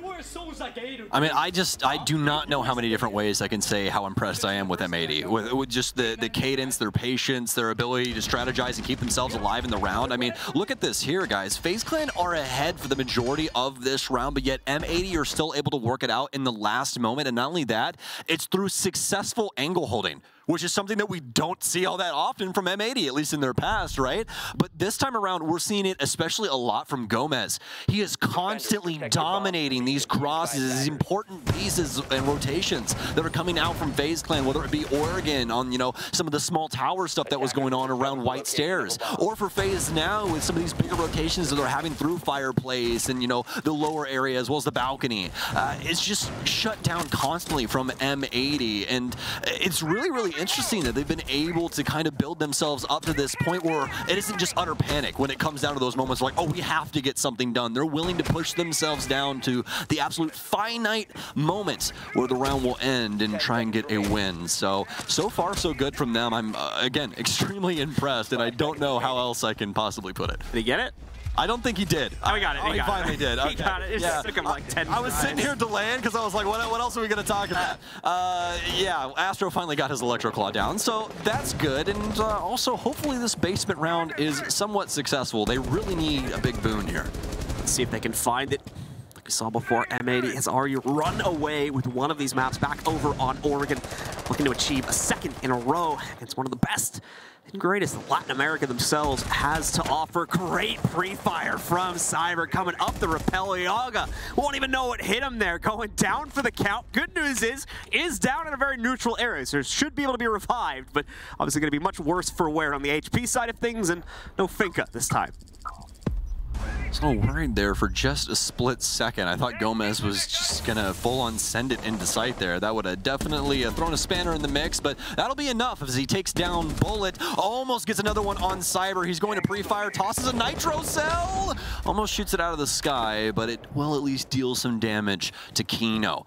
Be able to get back downstairs and successfully back into sight as well. Yeah, I was surprised too. Nobody on the trench door there for M80s. It seems like they're trying to process the main Fireplace hall as of right now. Had some people over next to the Ego balcony. We also have Vita King in a more forward position here for the wine cellar reinforcement. It took a really long time to get Yaga back into the fight as well there, so definitely had to try and rotate someone out of a position. They were probably preoccupied as well, so making things a little bit awkward on the attack. Once again, that's big props. I believe it was Cyber that found that opening spray. Cyber Astro picking that up for themselves. Pretty sure it was Cyber since he had to go for the long-range play on that one. Trying to nearly shut out Yaga at the beginning of this round here. However, Team seems to be somewhat ready to make their play for at least the trench door, but those Toxic Babes are going to stem the tide for a few extra seconds here. Spirits has a slight cross on the rotate to try and catch that smoke, but as you can see here, having a swing between the angles, looks like they're going to call a bit of an audible here, move their own players around it, at least specifically try to move Spirits into a new position here and make this work a little bit better for the rest of M80. They're trying to find out where exactly this Electro Claw is. They made some other holes, making it pretty difficult for Kino to try and pop this. If y'all saw it before, he actually ended up putting that on the soft breach just close to the hatch. Due to the Exothermic's hitbox, it'll blow it up anyways, and that's exactly what's about to happen here again.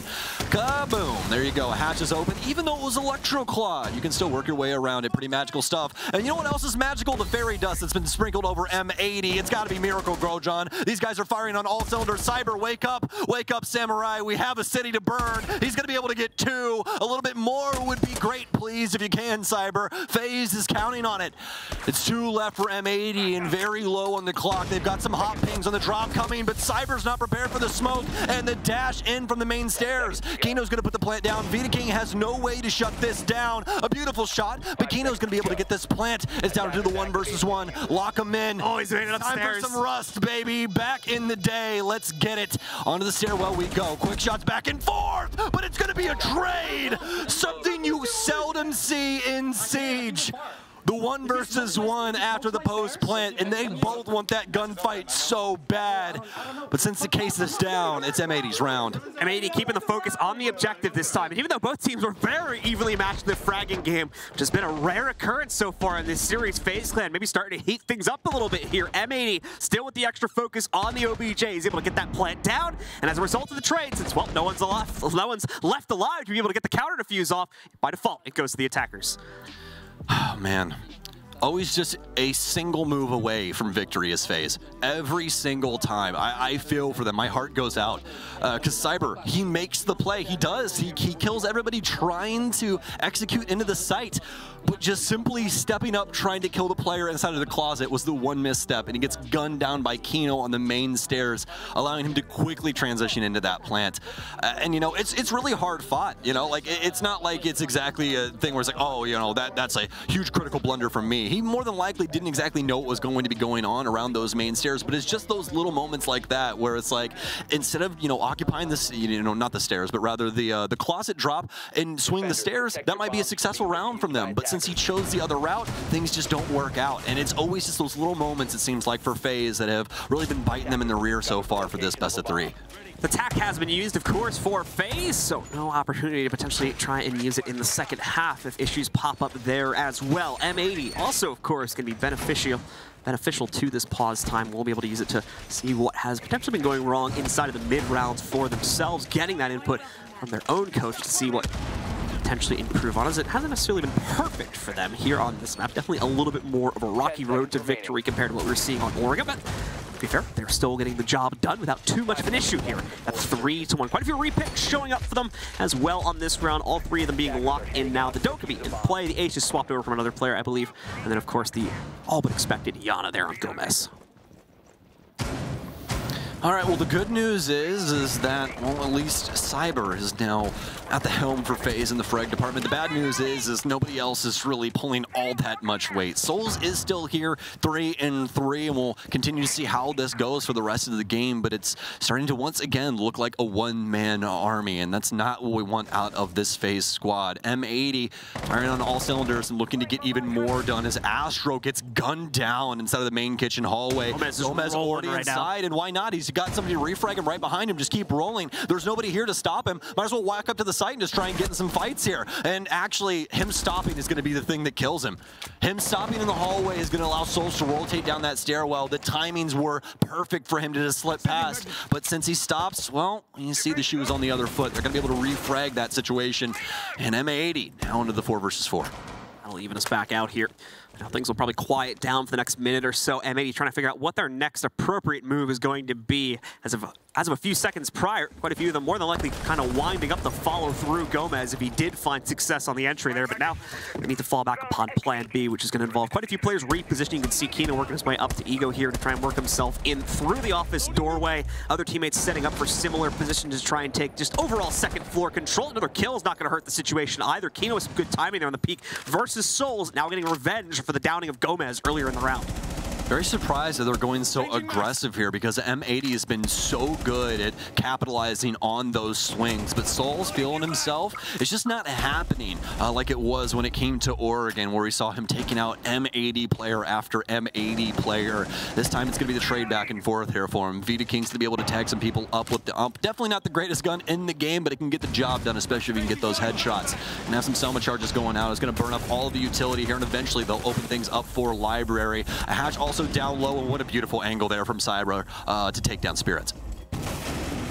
Fighting King with the lineup here. The glass as well to obscure the vision, and it works. Downs Kino. A second player comes in, lands the slaughter on M80 right now. As Fighting King is prepared for all challengers. His teammates down below, however, not the same, and we are locked into yet another 1v1 to settle this round. Will M80 keep their lead strong at 4-1? Or is Fighting King now coming as the new pickup, saving FaZe yet again to bring it much closer to a 2v3. The play is in, however, the backup from Diaz is very smart, gets a second chance at this duel, is able to trade out some of the damage. That big hitbox, though, making it difficult for him as he tries to lean back in. Fighting King has all the advanced intel, all the advanced reflex to try and win this one out. Going over to the super shorty as well to try and close it down on this. They don't get the job done with the hip fire. FaZe Clan closes out another and keeps us close at 3-2. Oh my, it just feels like for FaZe, it's like pulling teeth. Every single time they get around, they have to go down to the absolute wire, and somebody has to fight out one of the most hotly contested 1v1s in order to win out a situation. But they still get the job done, and that's the key factor here. M80 up 3-2, still have the choice, or they still have the ability, rather, to make this a 4-2 split here, but that's something that we're kind of accustomed to on Chalet. We usually see the offense take control of things, so really, we're looking to see what happens once we switch sides. Once that happens, a whole slew of crazy things could go on. All right, we're going to go into a short tech here. Folks, give us just a moment. We'll fix whatever the issue is and get ourselves back into the game as quickly as possible. FaZe on a little bit of a comeback run on their own map pick, however, is able to swing things into a much more palatable position. More importantly, like you said, able to just make it a bare-knuckle brawl for quite a few of these sites to bring it down to a 1v1, a 1v2, or something similar to that, where only then do they finally take the outright control and win the round. Which, I mean, hats off to them for being able to fight M80 down to the wire as well, because that's what it's going to take for a lot of these teams with the style that M80 is providing here. I'm excited to see what happens over the next couple of days. We get some different looks at M80, right? Because right now all we have is FaZe Clan, which isn't a bad thing, obviously, but I love to get other rosters in front of squads that we haven't seen for some time so that we can really, you know, dissect them, figure out exactly what makes them tick, because every team coordinates things just a little bit differently. So always makes for some good fun, especially around this time of year. I mean, this time of the year last year, we were all on the train of TSM. We're like, hey, they have some potential here in this group stage. This could be pretty interesting. And then all of a sudden, you got a Bolo hammer lifter. Yep, very much the case. However, things have changed up very much since then. Indeed. Bolo's retired. That's the first one. And I mean, everyone except one member of that championship roster did not even make it to this event as well. Gio on the Sonics is now the only 2022 SI champion that has a chance to go for the repeat.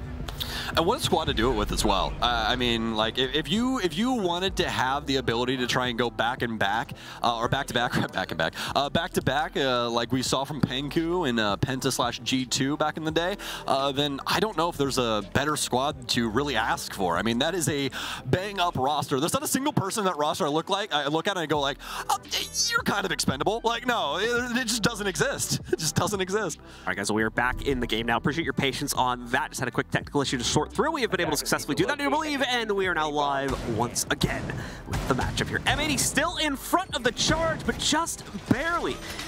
And this is going to be a huge fall from grace in comparison to what we got back on our first map, of course, on Oregon, where they were able to take full control. They didn't really seem to sweat that much along the way. This time, FaZe Clan is matching their pace and has kept things a lot more even here at 3-2. Very good possibility for a 3-3 if FaZe can hold on for one more round.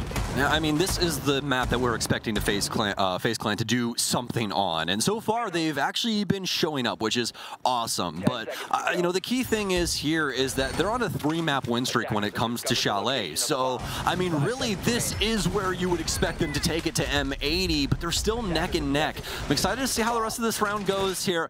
Round 6 is going to be the last one for the half, and we're locked in. And not only that, Sean, but we've got Glass back in the mix, and only one pair of smoke grenades, minus Go. Gomez didn't get to see that one yet, as we do have the sense in. So on second thought, a couple more smokes, as well as a lot more abusable paths now open to Spirits. They'll still move very, very slowly here for the first few seconds. No one leaping in to try and steal immediate control. That has not been the type of play we've been getting out of M80 so far at this event, and just obviously inside of this game. Much more calculated, much more drone-oriented attack style has shown up for M80 so far here, and it's working out in huge dividends if the Oregon is any evidence to that. We're seeing it once more as you pan between at least 2 to 3 different players, all of them on drones right now, all of them trying to suss out the intel about who may be roaming out and about from FaZe Clan, if anyone at all, of course. And then that will determine the appropriate path for M80 to move forward with, taking quite a while to build up that confidence. However, Spirits has now finally started to move himself in over towards the library. He's not alone. I think at least one other teammate has grouped up with him here, but they've got some clearing to do over towards the office and bedroom side of things. And it's going to take quite some time to flush those players down, given they've got pretty minimal player presence here. That's going to start to increase, though, with Kino using at least one of the breaching charges to be able to get access to the office. Yeah, you got to look at Glass like the beautiful bride. She can't be seen before the proper time, right? So looks like we'll at least get him in the building, able to set up some semblance of a strategy with Glass, which is something that we don't get to say all that often, and very excited to see how this goes. No smokes down initially here. Spirits is still just going to be standing in the angle, because why not? You might as well be doing something with the gun, right? So see if he can try and pick up anything here. Oh, they're going to put the smoke in through the drone hole. This is so smart. This is going to cut right in the middle of kitchen, I do believe. And yep, right across the back here at the back end of that table. Another smoke out just for double duty, and that's going to be the big issue there. No one really able to cover the nitro cell, and not only that, but he's already shot his Glass now. They know that these smokes are hostile. Another frag out here, and they're going to have to try and re-smoke things to be able to put this plant down. Well, a second attempt to yield results, that's the big question now. Second nade is not going to make the mark against Souls like we saw the first one do. Souls able to strike as a result of that one here. Diaz finally getting at least one trade against the hold so far from FaZe Clan against Astro. Just the castle going down, though, so no huge picks being found as of yet. And it's going to get even worse. Souls feels free to swing back out. He claims yet another kill here against Spirits, leaving it all on Diaz and Yaga now. I mean, yeah, it was an interesting strategy, but just not very solid. I think the key thing is that they just didn't trust the panel smoke enough, and they wanted another smoke there that he could plant inside of. But that's the key thing. How the heck are you supposed to defend somebody from throwing a nitro cell in there if the only person that can see is Glass, right? So they're not really able to play in through the smoke in a way that's exactly beneficial to them, minus just the Glass being able to see things. And even past that, the frag grenades that they had on Glass actually played in against them, because he ended up breaking one of the screens and opening up the angle to kitchen anyways, even though the light screen was already down. So just not exactly the greatest of strategies from M80 there, but I respect the try. So close to denying the nitro cell, which could have had the round go out in a completely different way there. So very, very close still to victory for M80, but they've been countered once again in a split-second move from FaZe Clan. Some great stuff coming out there, specifically from Souls, to stop that plant from being successful, and then following it through as well with a very tough-to-stop kitchen defense. M80, of course, now takes the mantle of the defensive side. We finished up the first half, and they've lost their edge to a bit of an extent here. FaZe Clan now evening it back up into a 3-3 scoreline, looking to take it all the way to a third map, but we have to go that full distance. Of course, we'll be on theme park if we do end up there. Time to see, though, if M80 has a bit more defensive prowess to stretch out on the second map to still potentially claim that outright 2-0 victory. Well, I can tell you that FaZe has them on satellite. We're bringing in Dokubi as well as Lion. You are not escaping FaZe Clan when it comes down to it. So it looks like M80 is going to have to see if they can knock some home runs out of the park here.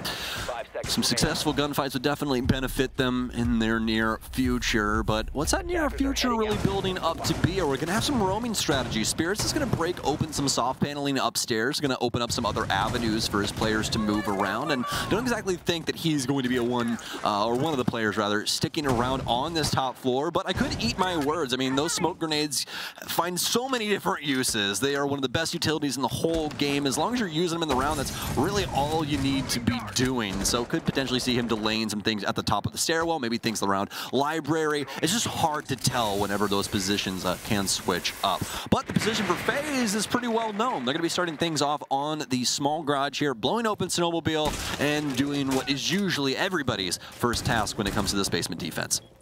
Diaz continuing to look for opportunities to catch the members of FaZe Clan on the initial push, but going to be losing that opportunity in just a moment. Out comes the micro smokes, blocking off both the access points, but Diaz ready for the challenge. Kino as well, able to support, I believe, from main stairs position. Cyber and one other member of FaZe down for the count already. Souls and Astro now trading it right back. Spirits has also been down. Looks like he'll be retrieved by Yaga, so we'll keep the numbers even at 3v3, but FaZe now with a way inside of the site. They just need the confidence to swing in for the outright plant, as Gomez is also going to start working on his own flank. You can see him creeping up towards the window there. Souls needs to stay close enough to the wall to avoid being found out by this one. The phone calls out as well, as that will give away the flank. Souls will be aware of the player upstairs by the window, waiting for the swing by the stairs. The timing's not on for him though. He'll get caught out instead by Gomez once he makes the descent back down to the bottom of those steps. Bullet trades it back, keeps it even, down to 2 now for both teams, as Astro also looking to assist and pinch off the remaining players on M80, trying to play things out from the inside of the blue hall. Well, there's a bulletproof in here, but where the hell is it? Who's getting seen? It looks like it's going to be the hot mark outside. Spirits will get gunned down. Yaga still has a lot of HP and some pretty solid potential to win this round. Almost has that shot. He's so close to hitting Bullet right here as he's dancing back and forth inside of blue, but they don't have the case either. They have to try and go for this fight. It's actually in on the green trash can right there, and that's why they're so worried about it. It's going to be the spam in from FaZe, and finally M80 will give up the goods. It's going to be the first offensive round going the way of FaZe Clan. Like the opener from FaZe, they don't allow for any trickery to be deployed that time from M80. They keep it all focused on just a direct 1v1 gunfight basically the entire time by playing it almost entirely from the snowmobile garage side of things. M80 feels they can counter that now, so they are going to go right back into it, but we'll have to see here as FaZe Clan brought a lot of heat right to the face of M80, and they had no choice really but to back up and respect it that time. I mean, really, I think it was the doubling over from FaZe Clan. You know, they have that initial entry, but M80 quickly thwarts all their game plans. The case is down in sight. You have a myriad of different issues going on for FaZe, but they're still willing and able to take it to M80, and that's where they start finding their success, getting some really, really big kills on some crucial players around the site. And not only that, but making it to where M80 only has a very, very small portion of the map. The only saving grace for them on that bottom floor was the blue hallway, and it was occupied by 2 people, which they were also able to quickly deal with later on into the round. So honestly, very well done from FaZe there. Also a little tidbit note, if you guys didn't see it, Vidaking for just a second there was flashing Grim, but Grim might be potentially the worst offensive operator in the game right now, so he's not going to play him.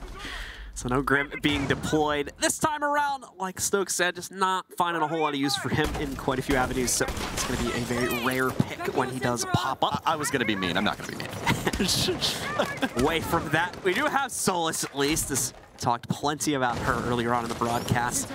And we're going to be continuing to talk about her quite a bit throughout the rest of this event, more than likely. Spirits will be picking that up. It's already on the hunt for any intel that may be presented as FaZe tries to line up their initial execute. Yes, indeed. Solus, a pretty hot topic when it comes to Rainbow Six, is she's one of the craziest ops that we've had in a really, really long time. I don't really think that there's any other way that you can put it. She just simply does quite a bit. And she's very, very beneficial for your team. It's a better version of Pulse, practically. And honestly, past that, a better gun on top of it. So, pretty interesting op that they provided to the defense. It definitely makes droning just straight up a huge issue for the offense overall, but it doesn't seem like it's going to be too big of an issue here for FaZe Clan, as they'll be able to take down Yogg here initially, and that's with plenty of time still left on the clock as well. But M80's found some success of their own, some stun grenades going in up against Gomez. Diaz will take down Bullet. Thought that might have been the down player, but it's not. That's Vidaking laying outside. So makeshift 3 versus 4 here. Let's then get Vidaking back up. Souls and the rest of FaZe here moving over to try and retrieve Vidaking. They're going to be able to bring him back from the brink. He will be successfully brought back up, thankfully. He's got the safe distance from the window where he was taken out by. Cyber, in the meanwhile, knows for a fact he's got someone waiting over by blue, or at least that's the assumption I'm playing on right now, but the stun goes out. He gets a little bit of fire sent back at him. May not be wanting to peek into this angle anymore, but he also doesn't really have a choice here. Claymore goes down to re-secure things in the event. He'll get a swing towards him later on in the round. Souls will also strike true, finally being able to re-peek into the window here over towards Billiards, and Astro will also strike true to eliminate yet another member of the M80 roster. Kino and Spirits, the only 2 remaining, but they just don't have an aggressive inkling to try and swing themselves into this. Spirits with a mild degree of success, but he will not be able to deny the plant. There's Overwatch for the plant already established, and he just cannot find a winning angle to get himself back into it. FaZe looking for a few statement rounds to be made here, starting out the second half with them. They'll be able to push forward with the lead. Very well done there from FaZe. It seems like they're finally starting to get their legs under themselves. 5-3 right now, and this is the greatest lead that they've had in this entire best of 3. It's going to be an M80 timeout. Some crucial shots, some crucial moments there from M80 where they could have turned the tide, but just not capable. Unfortunately, it's not working out as well as they would have liked here, just being restricted too much to those positions deeper into the site. And although, you're seeing the attempts to try and swing out, they're only getting little tidbits of damage, it seems now. FaZe is read into this as playing a much more passive game themselves. There's oftentimes backing away from that, either just going down into a down state, as we saw for one of their players, where they later got revived and brought back into it, or they're only getting hit with chip damage, which they can still build off of the intel to later refrag with one of their teammates when they are ready to re-swing that one. So M80 needs to find a better way to swing out this aggression if they want to play into that as heavily as they were on the attacking side, because it's just not working the same way as we had been seeing in earlier rounds. Yes, indeed. It seems that FaZe has been able to, more often than not on this offensive end, find M80 all alone when it comes to a lot of these different players and being able to pick them off pretty handedly. Now, that is the difficulty of Chalet. I will point that out immediately because that's what we always talk about when it comes to this map, the offensive perspective and the way that they can just straight up abuse the defense in a lot of different ways, and that happens to be one of them. It's very difficult to try and roam around this map just with how many windows and crossfires there are across the entire building. So obviously for both of these teams, the offense is going to benefit quite a bit from that. But for M80, I mean, across the board, we've been seeing them with some very, very solid team play, but it's started to get away from them here on this defensive side where, once again, FaZe have been able to make those ISO plays and able to find a certain cadence to their play. It's really thwarting M80's game plan, especially with the things like what we saw downstairs. Love the recruit round that they were able to get from that last basement execute that they had where they lost their initial 2 players. Activating camera. Yes, chucking out a few of those remaining cameras. We're going to be snuck into the plants, of course, over by dining room. Try and get that better intel if we see the FaZe Clan members try to deploy and set themselves up for a stage from that position or somewhere similar, especially if we see the crosses being made out towards the living room there. Slow opener once again, though, from FaZe. This very much has been the case. FaZe, a legacy team here, so we're not expecting any huge aggressive surprises from them as they tend to play things into the default fashion that you guys are used to watching back at home. Viking immediately popping open Snowmobile as well. There'll be no resistance on that this time from M80. So they've already got one access point open for themselves. It's all about setting up that secondary angle, making sure the pressure is appropriately weighed this time to ensure FaZe Clan can get that 6th round on the board. Drone active. No patience here from M80. Don't want to try and get too far away from home. So more than likely end up losing a few bodies here to FaZe as they are definitely keeping this one close to the chest. You can see how the entry unit's working their way in here. It's actually going to be on Bullet this time around here. He's got Souls in tow as well to be able to try and assist him. Cyber working the bottom of Fire as well. Don't really have any real read onto the M80 situation, minus the multiple floors, rather, being clear here as they're trying to clear things on down. Gunner's going to be the only person, or rather Gomez, rather, running down blue at the current moment. That's the only person that was indeed on those top 2 floors. So now FaZe has full access to that. They can try and play around these hatches, try and play around some of the soft destruction they have available to them for things like wine. What can M80 do? They have some nitro cells here, and it's actually going to be DS that pulls that off. I don't know if they had a camera upstairs or what have you, but it works out perfectly, and it's going to get a big player as well. Cyber off the board. That gets rid of the Yana clone entirely. So that gone. Hatch is beginning to be opened up as well here. M80 quickly losing their defensive zone of control, which has been an issue for them in some of these previous rounds as well. There's not enough room to play it out. And the opposite true for FaZe here. They have unlimited options to establish an entry angle against the M80 members. Of course, still down a player here, unable to find any follow-up since then, has created a pretty major issue for M80, but drone spot coming out right there is going to lead to some denial coming in for the members of M80 as well. The play still being deployed from the main stairs, though. Viking going for the plant. No way to stop that because the flames down on the ground and the other forms of resistance being deployed as well. Beautiful plant from FaZe Clan as they deny any form of aggression from the M80 players deeper into it. Now they're going to come out swinging, though. Kino, so far the only one able to pick things up for M80. Diaz also trying to fire, but it's a bottom of the top angle. Souls and the rest of FaZe have this on lockdown, it seems here. But at the same time, they've been even evenly traded out. FaZe, Astro with another one as he's able to pick up against Kino. Diaz, the last one standing, tries to make a rush up those main stairs, but is found out yet again. And FaZe now forged forward, stealing the lead away from M80. Very well done from FaZe as they propel themselves onto map point. Might be our first full best of 3 here at SI. I like it, John. Yes, and we do like it indeed. Because, you know, Oregon was not what I wanted to see out of a revitalized FaZe Clan. I did not want to see Video King come in here, you know, for his very first debut at a huge T1 event and just have a terrible first day. I could not imagine the weight on his shoulders initially, especially after that first map. I mean, Chalet had to go right, and it's going quite swimmingly, I would say. Indeed it is, as FaZe Clan had a rough initial map here, but they have been able to forge themselves back from that rough point over on Oregon and have really started to take control of things here on Chalet now. Of course, their own map pick, so someone expected to see that happen eventually, but given the way we started this map out, it certainly is not the expected result that I had for this one. As M80 has lost a lot of their own prowess now here, especially in the second half on the defensive side of things for Chalet. And as a result of that, they're probably going to be staring down the barrel of a map 3 in just a few moments here, unless they give us a big shakeup on what could very well be the last round of this map right here. Attackers are heading out to the M80 potentially bringing out what could be the demise of FaZe Clan. We saw it working out earlier today here on Chalet. Couldn't do it all over again. It's going to be the frost mats here for Diaz that we saw Liquid get picked to pieces with as they were trying to hop in every window, every which way from Sunday, constantly falling into those things and damming their rounds for quite a few of them, actually.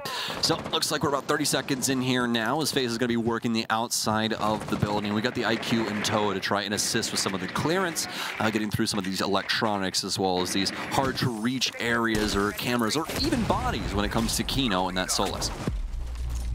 Bullet trying to set up for a bottom of the top nade. No one on the other side of that one. However, Diaz will still be able to get the initial strike, and the second one too. Now a third being found from M80. Hold on, they found that fight. In the dying moments of this map, it seemed to lose one of their own. His Spirits will be the first to be eliminated from M80 on this round, but the trades have more than spoken for themselves. FaZe Clan down to only Souls and Vitaking as they try to go for a direct play into the site this time, and unfortunately regret that pretty quickly. One of their players not even in the building yet. Vitaking still trying to reposition, get himself in through what was the old main door. Souls, of course, deployed a bit deeper over towards the bottom of Trophy. Has that position to play off of, and now Souls with an important trade as well here, knocking down Kino and removing some of that top-down overwatch. And that's a big issue when you keep the play active once you have that advantage. FaZe Clan, obviously, more than likely going to just sit on their morals and see if they can potentially get something going here.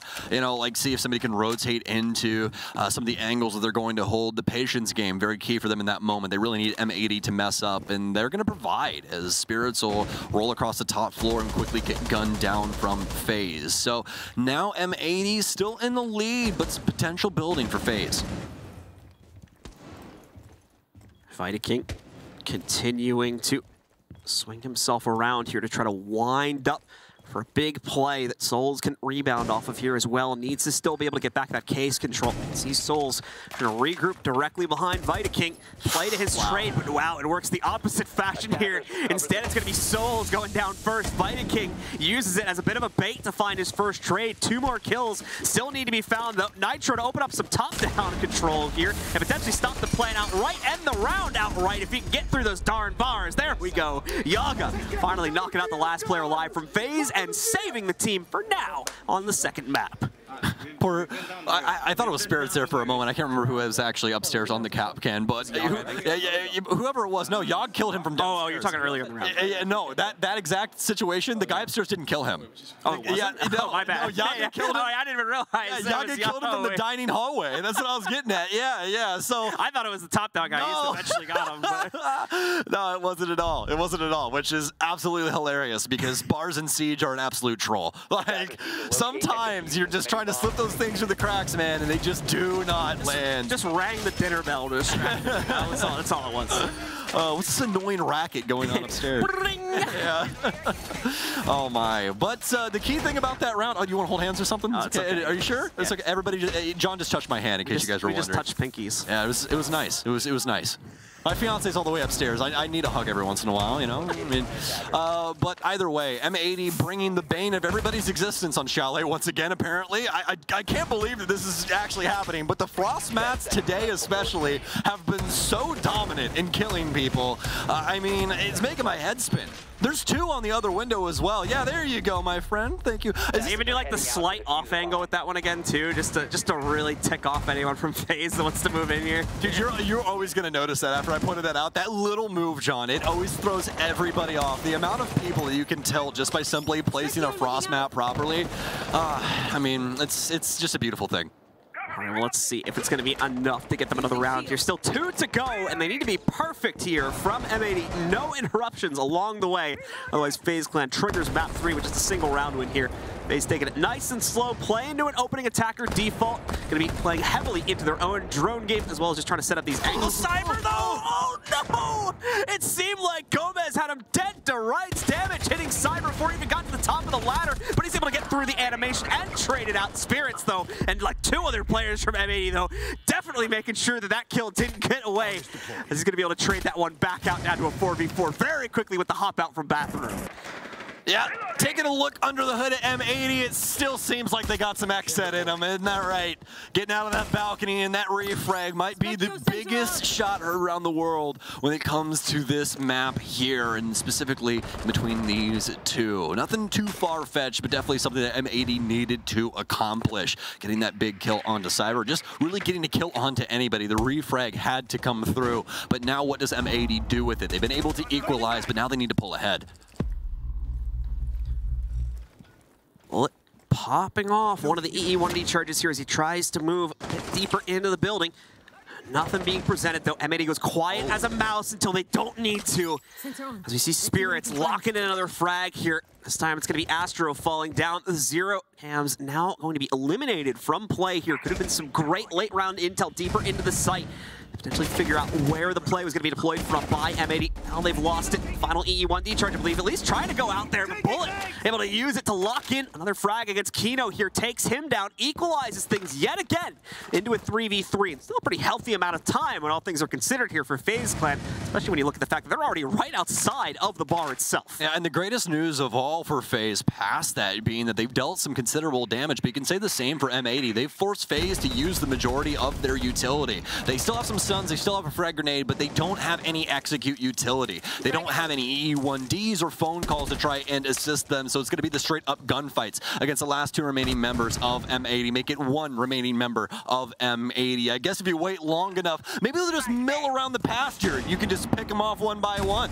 It seems like it's working out pretty well for FaZe right now, but can they pull it off in spades? Oh my god, no! Not again! It's the Frost Mat, John! M80! Can they get it done? DS! He has to stay alive to try and keep them in this one. It can still be a 2-0 if he stays alive here, but the time, 5 seconds. Vita has to do something. He's got to swing. He's got to take the fight, and he loses it! Oh my! Smats again! Professional players, please! 3 rounds now that FaZe have been tripped up due to Frost Mats. They just cannot get over it. They're being used literally in the quintessential example of how Frost Mats are meant to be used as well. Just leave them on the ground, wait till the situation gets far too confusing for an attacker to even be thinking about them, and there you go. The critical blunder is made when they hop in through the window. Man, picked apart by Frost Mats. Disgusting stuff happening. Fools, you've fallen for the classic blunder. Yeah, it's the oldest trick in the book, John. The oldest trick in the book. I guess here's the key thing, you know, because we are talking about Frost and the capability of those welcome mats. You know, it's not the biggest troll thing on the planet to be bringing Frost. We've had this conversation going on for quite some time when it comes to this operator, and the key thing being window play, and that's what we're seeing come to fruition here. Speaking of windows. A lot of very damaging play. Yeah, speaking of windows, right? But a lot of damaging window play, a lot of damning window play, I would say, from a lot of the offensive units, because they're simply not respecting the fact that there could be some Frost Mats there. Whether it be, you know, immediately looking down and looking back up, and maybe, you know, sending some shots directly down. In Paulu's case earlier today, when the Frost Mat's actually off to your right, that can get you in a lot of trouble. And even past that, if you have somebody babying the welcome mat, now you have a huge issue, because it's either you kill the welcome mat or you kill the person babying the welcome mat, and one or the other is going to deal the the death blow to you. And that's the juxtaposition that those Frost mats puts you in. That's why you're going to continue to see Frost get picked on these sites where there's a lot of window play, a lot of chaotic things going on, because what we just saw right there. These are professional players. They play this game every damn day, but yet you can still get picked off by a Frost mat trying to end straight at the last moment. Just too much to think about in the heat of the moment, it seems, for some players. And unfortunately for FaZe, once again, they are caught by it here, as so many have been in the past. Whether it's pro play or ranked play, it doesn't matter. We all fall victim to it eventually. In the midst of a technical timeout, guys, if you were hearing those Windows sounds a second ago, I think they might have something to do with it. So we're just in the process of fixing whatever is the cause, and we'll be back into the game in just a second here. Ready to deploy into the last round. This is going to be a little bit of an unfortunate pause, specifically for M80, as it's a bit of an icing the kicker moment here. They're riding that high of the previous round clutch, and now they're like, all right, now we got to sit here and not talk to each other for like 2 minutes. So it'll be a little unfortunate in that respect, but they're doing the best probably to keep their own spirits high in their heads and focus up, laser focus for what is going to be the final round of regulation coming up in just a few seconds. So impressive that M80's been able to basically pull a rabbit out of a hat in these last 2 rounds. It did not look like they were going to be able to slow down FaZe in the slightest. It's becoming a bit of a question. Obviously, you got to look a little bit deeper into these rounds to get more decisive analysis on what exactly is going on there. But it's more of a question now: is FaZe, feeling the pressure in these situations? Is FaZe tripping up, or is this just the prowess we're seeing out of M80 carried over from the first map, only coming out in the clutch here now that FaZe is seemingly kind of counted out a bit more in the early and mid-round sense? That's going to be the big question for me when I get to look back on these games, hopefully a little bit later on, probably after the tournament. Yeah, the group stage tends to go by in a blur, legitimately. Like, by day 4, I'm going to be like, oh, wait, that matchup happened? I completely forgot about that. But that kind of also plays into the fact that this is the beginning of the new year as well, and makes things quite exciting when it comes to SI, just because we have that huge break, right? So everybody usually in high hopes for their squad. Everybody's kind of had that time period to be like, I'm confident again in what I'm doing.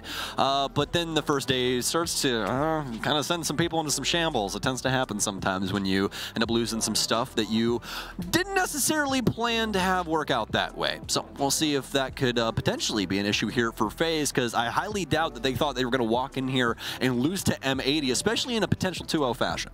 If you have just joined us or only just recently popped into the stream, folks, and you aren't aware, if we do need to go to a map 3, which, if we're being honest, is still a bit likely, given the situation at the moment here, FaZe is able to come back and win the next round, then we are going to end up on Theme Park for that final map. You've already been seeing quite a few shenanigans, really from both teams, specifically when it comes to the early and mid-round roaming game, the Frost mats being deployed. All that's going to come out yet again on the next map, potentially in an even greater stance, so we'll have to wait and see what ends up being deployed. Speaking of things being deployed here, Yaga, I like this. Bringing out the Tachanka for the final round of regulation on this basement hole. I need my blurt button on my Go XLR because I just love this play that much. It's the double delay combo too, because it's also going to be accompanied by spirits on the smokes. This is going, once again, annoying is the key word here for FaZe trying to play against most of these setups inside of this series. 4 years and you finally figured out operator list. That's so awesome, John. I'm so proud of you. Look at this. Look guys, progress. Smoke and Tachanka, we're probably going to have some delay going on here. And it's going to be a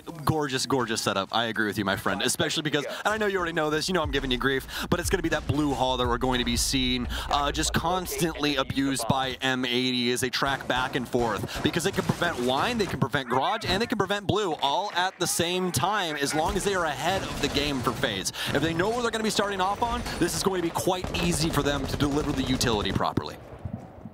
Right, so into the round we go. FaZe Clan have spawned out and are beginning their opening moves to take control.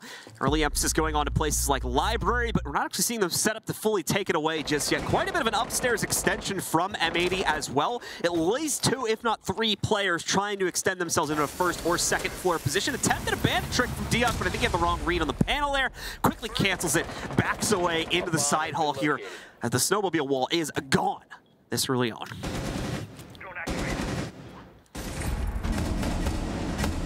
All right, so slowly building up here. FaZe Clan using this first minute to its fullest advantage, trying to get the drones in and seeing exactly how this thing ticks. Obviously a basement defense, as we've been discussing, and really looking to Spirits and Yaga to try and shut down a lot of these entry points. Diaz and the rest of the gang, though, waiting in the wings as FaZe Clan finally trying to get in the building. It's going to be an E1D out as they're looking to abuse the library space. Cyberzera will be over on Ego, but he's going to drop down into Fireplace here, and it doesn't seem like they've done all that much drone work just yet, just based on the cadence of Cyber there. Looking over towards that hallway just in case somebody does try to rotate up, but fortunately enough, he's going to be able to just man this door for a while and assist them in getting a lot of the tasks done across this floor. Get the hatch open, get some soft breach going on the floor, and then try and transition this into your execute. Slow rolling this time around for FaZe Clan, and absolutely understand the reasons why we're seeing that be the play style for this round here. No mistakes can be made. Otherwise, M80 are coming back into this one. We've got a full 3-round heater to be reignited to send us into overtime with swaps every single round.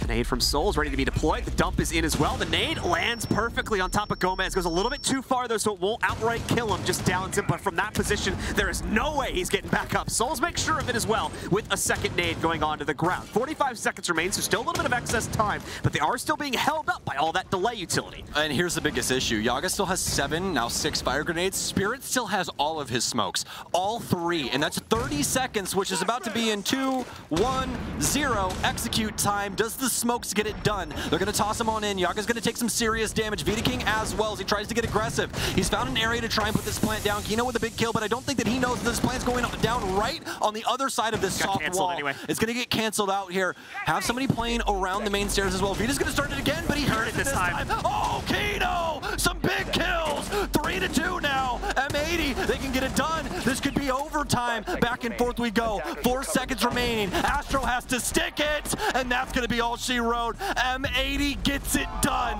They force overtime, and they still have the capability to take this best of 3-2-0. 3 more rounds up on the board, ladies and gentlemen. Yes, it is SI, but we are not going to be activating those limited overtime rules just yet. You got to wait a bit longer for that one. And even so, it's just going to be those 3 rounds that'll be played out here. First 1 to 8 wins it out inside of this matchup. And if it's M80, the series is over for FaZe Clan. It sends us to a map 3. FaZe Clan starts on the attack. M80 starts on the defense. Let's get into it. And it's going to be a kitchen dining defense. Ooh, what a round that was. I mean, this is the problem, right? M80 gets to start on defense. In my opinion, they figured out their defensive half now. They seem to have a little sloppy at first, and that's part of the reason why FaZe is able to come back so convincingly all the way up to 6-3. We're not at that scoreline anymore, though. They've brought it back, and those were all defensive rounds. So M80 has to be feeling quite a bit of confidence given those 3 amazing, really clutches that they brought out there in the past 3 rounds. I'm really scared for FaZe now as well, because you could see in that last round how little of a risk they were willing to take, right? Like, they still made their play. They still go for the play in the plant and all of these things, but initially, they were looking quite scared as to how they were going to try and operate around the parameters that M80 had set up, and obviously, they weren't able to deliver on that. The key thing being that no one accounted for the panel being soft that they wanted to plant on, and that just absolutely sucks, because they had everything going. They almost got away with it, too. They did! If they stick that first straight one, up, it probably goes down. Thank you so much. I don't know if like someone tried to peek blue or stairs, and maybe that's what scared him off, in which case, yeah, he probably would have died. It was Kino swinging back and forth on the single panel that scared him, and he thought he could try and get that gunfight. But the issue is that you immediately start trying to plant on a soft panel again, and that is the most unique sound in all of Rainbow Six, is that case opening. So for Kino, it's like, oh, that's really weird. You're just on the other side of this wall, aren't you? And, well, yeah, I am. Super unfortunate chain of events for FaZe Clan. Second-guessing themselves has oftentimes been the thing that shuts them out of these rounds. Not only in this map, but the previous map as well here. M80 have caused a lot of that second-guessing with the lights-out play that we've gotten from them in this series. Definitely a bit rockier here on map number 2, but they seem to have brought it back under their own control here, and if that's going to be able to boomerang on top of their own attacking-sided prowess, we could see them shut things down here still on map number 2. Outright knock down FaZe Clan a few rungs on this group by giving M80 a 2-0 victory. Well, FaZe are going to have their mainstay hard breach here. The Thermite coming in for the ability to break open the dining wall. And this is the side of the map that they are going to be starting things off on as well. It's a south and north clear here for them.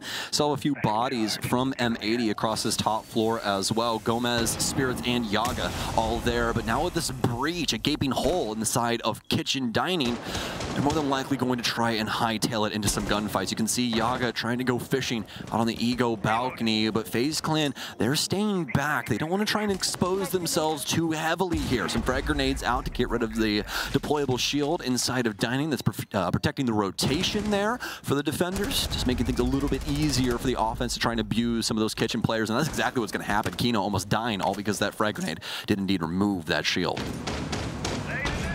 Bullet lining himself up here to try and fend off any aggression we may get from our defenders, but they're still going to be able to strike true. Spirits with the first kill of the round. Soul's able to trade out for one, but Gomez retakes the control for M80 as they are coming out swinging now to shut down FaZe Clan's attempt to take control of the dining room from under them.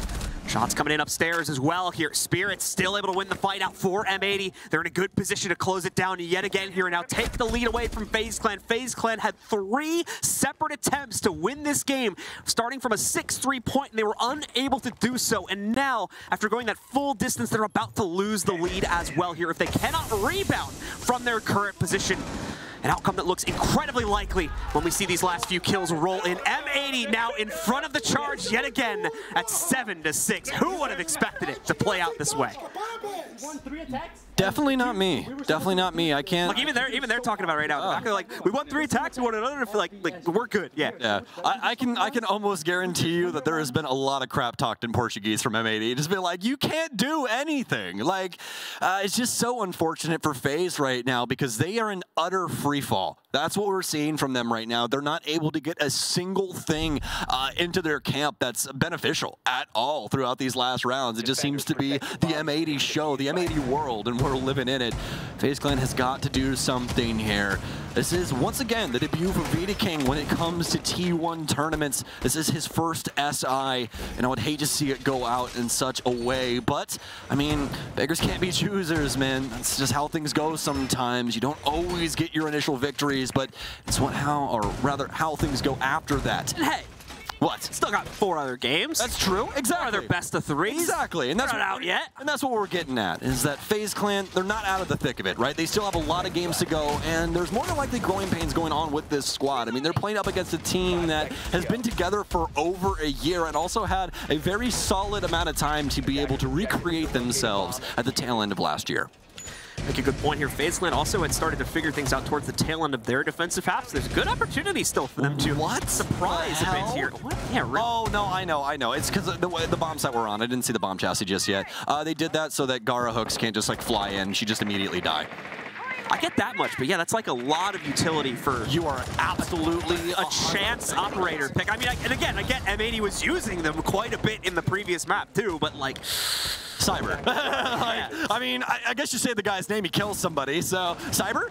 No? Okay, cool. Nobody's down at the window this time. Yeah, right? So, no one's at the door. Kino's going to end up going down, but yeah, interesting way to use those frost mats. Totally get it, though. I understand it. Trying to make sure that Gara Hook cannot end up flying up through there and getting an easy plant down. So that's like bordering on paranoia to an extent.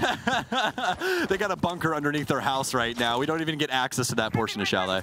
Let's check out the drone game here for M80. Obviously, things are moving a little bit more slowly for them as they lose the initial fight. Kino goes down, and they have been unable to make up for it since then. Still wanting to establish these crosses going outside yet again and over towards the bathroom with the need to rise as well. Astro popping open an interesting angle there too for FaZe here to potentially slow things down for the M80 side even further.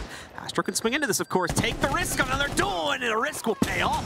Manages to shut down Spirits, eliminate him. Gomez with a trade to at least keep things in a palatable sense, down to a 3v4, but still, it's rough here for M80. FaZe is holding the line and not giving up a whole lot of map control in the process either.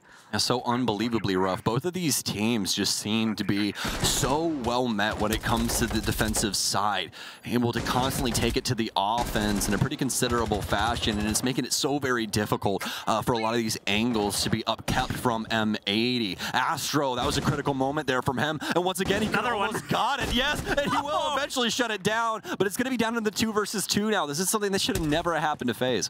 Astro played a little whack-a-mole game there with one of the members of M80 for a few seconds and manages to come out as the winner here. Look down, please.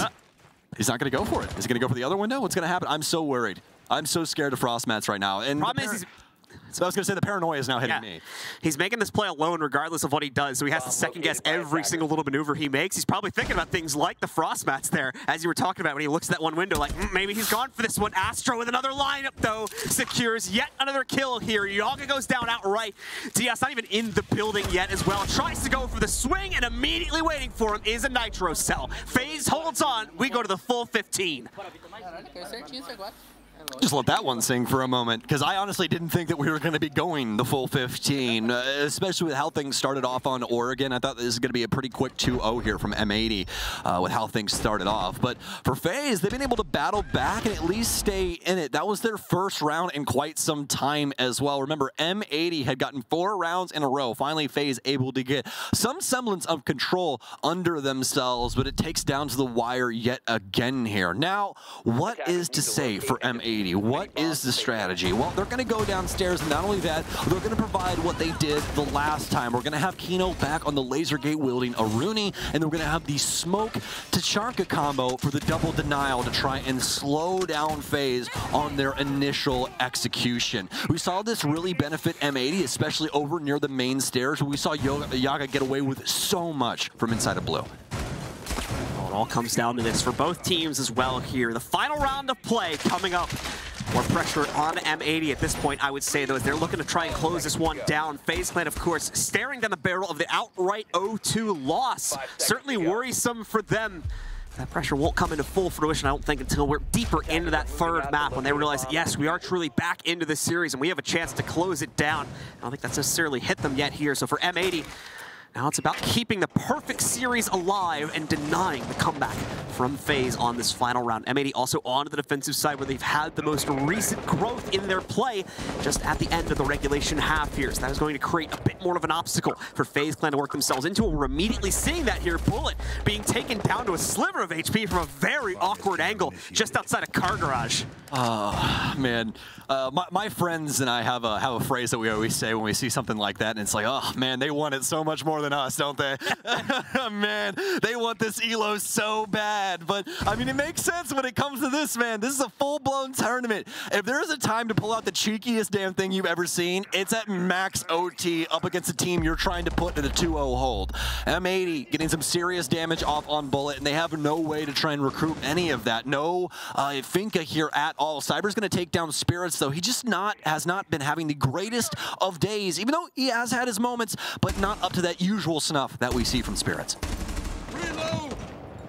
Gomez, and really the rest of M80 here, just kind of sitting back waiting.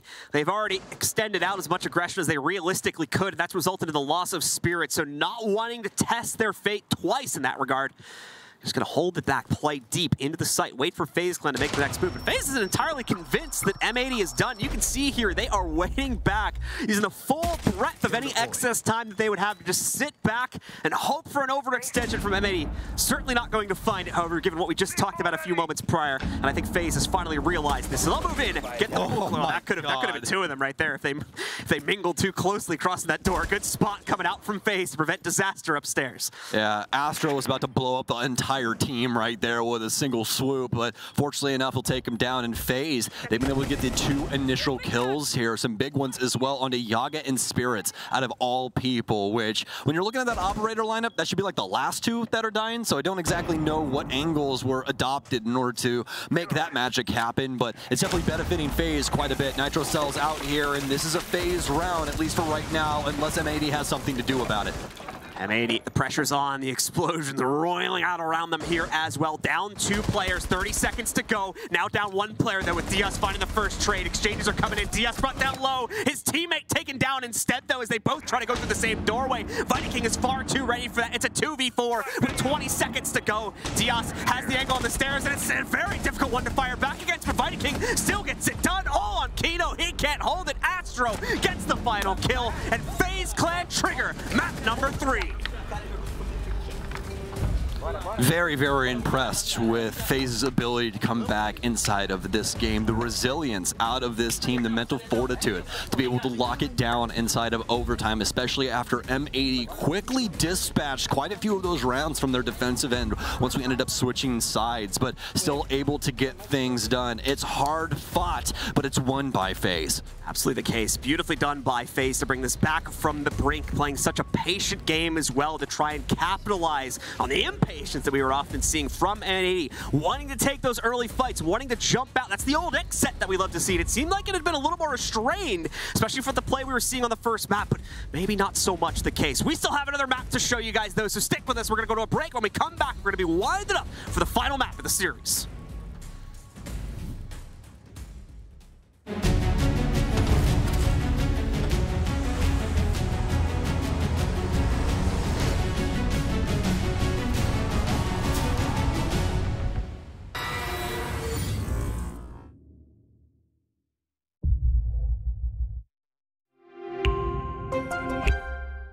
I'm Nicholas Morton, but you know me as Pingu. I'm a two-time Rainbow Six Siege World Champion and former top Rainbow Six Siege player in Pro League. Welcome to my Siege Ranked Bootcamp. We're talking 20 seconds left on the clock, you got the diffuser in hand, what do you do? Play the way that you're comfortable with, because you have confidence when you're in this position, that is when you're gonna be at your very best. Good luck.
Welcome back once again, ladies and gentlemen, to the Six Invitational Bravo stream. We are getting ourselves wound up for map number 3 in the series versus M80 and FaZe Clan. FaZe Clan initially faltering on the first map of this series back on Oregon, but able to rebound nicely after a huge struggle going all the way to the 15th round here on their own map pick. Of course, moving over to our third map. Now they need to get ready for probably another bare-knuckle brawl against M80 as it's theme park for the final duel between these two teams to decide who gets the first win of the tournament.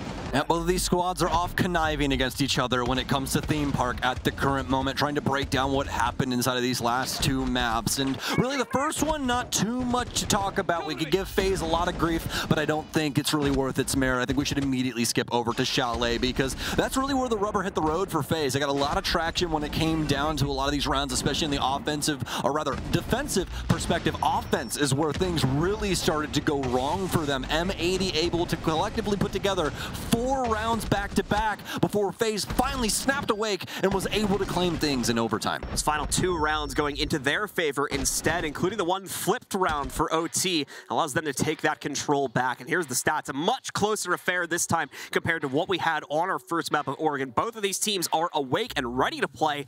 Nice play from Diaz there as well. 93% cost over the course of this year. Constantly seeing him getting involved in the action. More importantly, that stat measuring the contribution of individual players to the actual winning of a round, meaning he contributed to 93% of the 1 rounds from that team. Very, very nicely played out there by Diaz. We'll have to see if he can follow that up now, moving into map number 3. Like I said, I think it's going to be a lot more of the same compared to what we just saw on Chalet, moving over here into theme park. Very big emphasis on the roam game once again is going to be a big part of the play. We're not going to waste any time, ladies and gentlemen. I believe we are going live with the map right now, so let's see who will close it down. The Latin American team themselves take it, or does the team with 3 out of 5 Brazilian players representing North America technically win this one? Technically speaking, they are in the NAL, so therefore they do represent that area. Does make a little bit of sense. My boy Blue, let's get into this theme park, our last map of the day, ladies and gentlemen. Let's get all the pogs in chat. Anything you want to say, toss it in there. Let's see some confidence for the team that you think is going to take this last map. And it's always so fun when we get down to that last map as well, because every single round has so much weight behind it, and you can tell through the play of the players just how much that means when it comes to a series like this. So Nock and Monty will be our first bands, and let's see what they want to do for this defensive end, huh? FaZe not wanting to deal with any sort of Montaigne play, specifically when it comes to throne room takes and a few of the other sites as well, is just removing that from the equation entirely. Defensive bans have been a little bit more up in the air. Well, Mai is going to be the first one to be knocked out this time, as they do want to try and take out some of that utility mitigation. This makes perfect sense when you consider how locked in some of the sites are. They're very central to the building itself and don't have a lot of outside access points, so having extra access to that utility mitigation is going to be quite annoying for the attackers. So FaZe will choose to knock that out, especially when you consider they are starting on attack, and we do finally see a Soulless ban as well. First time she's going to be removed in all 3 of these play. Yeah, always leaving her open for their defensive ends for these 2 teams, but finally going to get banned out, and honestly, a huge benefit for both of these teams, M80 removing Soulless, because, I mean, if you thought she was annoying before, think about a map where you really, really need drones to cover all of the different entry points and, you know, avenues of rotation for the defense and everything else in between for, you know, the offensive perspective, and she just thwarts all of that. If you get on a drone, she immediately knows where it is as long as she's in proximity, so it just makes it really, really dangerous to try and clear out a map. So good thing that M80 removed that. Again, not only for them, but also for FaZe. And FaZe really trying to get it over on M80 as well with that Wamai ban coming in there. They're trying to abuse this offensive end as much as humanly possible before switching sides. And personally, I love it a lot, especially because of what you were talking about. You have a lot of clustered areas where you're going to have quite a few players kind of, you know, huddled around trying to hold down site. And a lot of that has to deal with having a Jaeger, having Wamaya in there, maybe some laser gates or something like that to try and slow down, you know, that throwable department. But they don't have access to nearly as many toys when it comes to that chest anymore. No repicks from FaZe. Technically there was one for Bullet, but he just picked the very same operator, so no actual repicks coming in for the members of FaZe Clan this time. They do pick the right lineup right from the get-go, and it's usually pretty easy to predict this one here, as it almost always starts off in throne room. M80 is going to be no different in that regard. This is still by far the strongest site for the defenders by a long shot. We're still seeing most teams start the map out right here.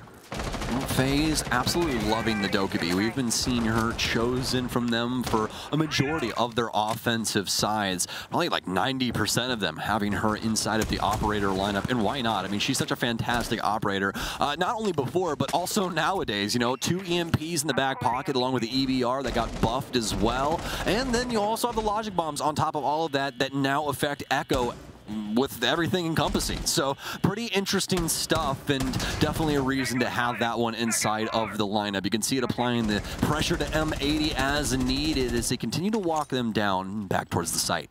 Cyber winds up the nade just to take out this deployable shield, though. So not any groundbreaking play going to come out as a result of that. Yaga and the rest of M80, of course, having to back up a little bit with the loss of that utility. Yaga actually backing up entirely now because the Candela's moving in. Him and the rest of his teammates have all decided this ain't worth it anymore. They're going to fall directly back into the site while they still have the rotation path to be able to do so. FaZe Clan, no damage claimed here except for that little bit against Yaga there on the second from the bottom on the left side. Not really anything to write home about, but we're going to be seeing that change in just a few moments here. We're going to see an attempt to actually sneak the Selma off, masking it behind the Candela, but still, defenders read into that. We're able to sneak off at least one explosive and stop those Selmas from being a success. That's held up the wall for at least one instance here. The Nitro goes out. That one's not going to sing as loudly, though. Astro still forced away from the situation, however, as he is out of Selmas, so I believe that wall is now locked down. Well, a lot of noise for FaZe Clan, but not a lot going on actually towards the site. They've got some soft breaching done and the ability to try and get a wall open, but past that, nothing's happened. They're still completely barred out of the site and aren't really able to get too much done. They've got a majority of these doorways completely zombied up. I mean, there's a lot going on that's beneficial towards M80 at the current moment. FaZe has got to try and fight back here, but they've already lost Astro as well, down to the singular hard breach and the likes of Vita King, but Souls is going to go down via that verticality. Hopefully nobody else is going to provide any explosive devices. Fortunately enough for FaZe, there is no longer any in the back pocket of M80, but the timer now escaping them as well. Their time pocket leaking here onto the floor, and it looks like it's going to be a very simple round here from M80. That'll be the case, as once again, they have immediately denied the access points, knocked out all the hard breach, really left FaZe Clan with no options to play into. So the large majority of players are not even going to end up going down this round because it's such a straightforward defensive setup for M80 to follow through on. Nicely played by them, specifically with the denial on the players from FaZe trying to work their way in with the hard breach through electrical, making sure that that did not happen. And as a result of that, FaZe Clan just didn't really have a backup option. That's despite as well having the Ying with the can openers in her pocket, just couldn't position her appropriately to find a second opening in time. Yeah, they were lost as to what they wanted to do in that situation right there. And honestly, it just really seemed as though FaZe wasn't really willing to try and throw it to any other portion of the map. They wanted to try and figure it out with the cards that they were dealt. But M80 dealt them a pretty crap hand. I mean, especially with some of the play that we saw coming out from, you know, the Kiba barriers, as they had like the entire door sealed up. You have to crawl on the ground to try and get an angle, and Yaga's just waiting there for you to do it anyways. It just seemed like no matter what FaZe did in that round, it was bound to fail. So we'll see if they can get something going here for round 2. Maybe definitely a solid stance to put forward here to convince the audience that they're going to be the ones back in control of this series by the time the map is done and dusted. 5 seconds left. We still have a lot more rounds to play out, though. A few more repicks coming in for FaZe Clan on this round. They bring the Ying back into the fold there for Vita King. Astro as well here. Actually going to add the Thatcher into the fold. Given what occurred on the previous round, not a bad choice here, just to make sure they can get those quintessential openings actually open this time around here compared to the previous round. Yes, indeed. That would definitely be a huge benefactor, wouldn't it, John? Actually getting the site open for... Definitely an improvement. Yeah, quite a big improvement, actually. I would actually go out and say that at least increase your odds of winning the game by 50%. They're like one more foot off the cliff, you know? Yeah, exactly. Exactly. Yeah, how much closer can you get at that moment in time? It really just comes down to the execution, but they weren't even able to get that far in the first place. So M80 obviously wearing many hats inside of this one, as they are constantly the thorn in the side of FaZe, especially from the defensive perspective, it seems, throughout all of these maps. Astro continuing to line up for the rest of FaZe Clan here. He'll be leading the charge with the drone on the inside here. Should expect 1 to 2 more players to try and work their way into actually the cache entrance itself to start taking that control away. We can begin to see that here. Cyber has worked his way forward. That is a nade and a half right there. Nicely played. Goes all the way through 2 of those little slits on the top of the wall to be able to knock out the hatch like 3 rooms over. That was pretty crazy. LeBron might need him on the Lakers, honestly. That was pretty impressive there. Another frag grenade out. We'll see if this one lands, and it will not. It's going to fly all the way back into the hallway yet again. Man, heck of an arm on that. That's what I was saying. The fact that you can do that reliably, like, yeah, good on you. I'm sure there's other players that have done this before too. That's just the first time I've noticed it. So. You and I are just impressed by the most mundane thing ever. First time we've seen that on the cameras. Oh, look, Like, it's some geometry right there, or trigonometry. Simple geometry, my friend. Push coming through from FaZe now, but it will more likely be smited because of that toxic babe. Oh, the Candela didn't roll in the way that I think he wanted it to there. Might have also not wanted to deploy it given that that toxic babe had gone off, so just a little bit of an awkward shuffle there for FaZe. They're going to try to force through it this time, but there's a second toxic babe. No safe harbor for Astro there. Thought that corner was going to be out of the toxicity, but it's not the case. Once again, it is a shutdown, save for that 1 kill on M80's side here. Soul's the only one on FaZe remaining up at this point here. Down to a 1v4 as well, and very quickly being crunched upon by at least 1 member of this team. Soul's ready for that push, ready for the second one as well. Spirit's nearly getting clipped off there too. That's when they're going to cool it off a little bit. Back away from this one and just follow through in the way that they should have from the beginning here. Let him make the mistakes. You guys don't necessarily have to. Yeah, well, Souls is quite capable, but is he capable of winning things out in a 1 versus 3 with practically everyone knowing his location? He starts off strong, knows Gomez will more than likely occupy an angle, picks it up, able to take him down. He's got the intel. Check the door here. Oh, very, very close. I don't know if he knows that he's down that right when he knows that player's there, though. Oh, Spirits will finally get it, though. M80 able to pick up the pieces, although really not in any sense of the term, really. It was there around the entire time, and FaZe not able to do all that much. So very well done from M80 to once again pick up a defensive round here.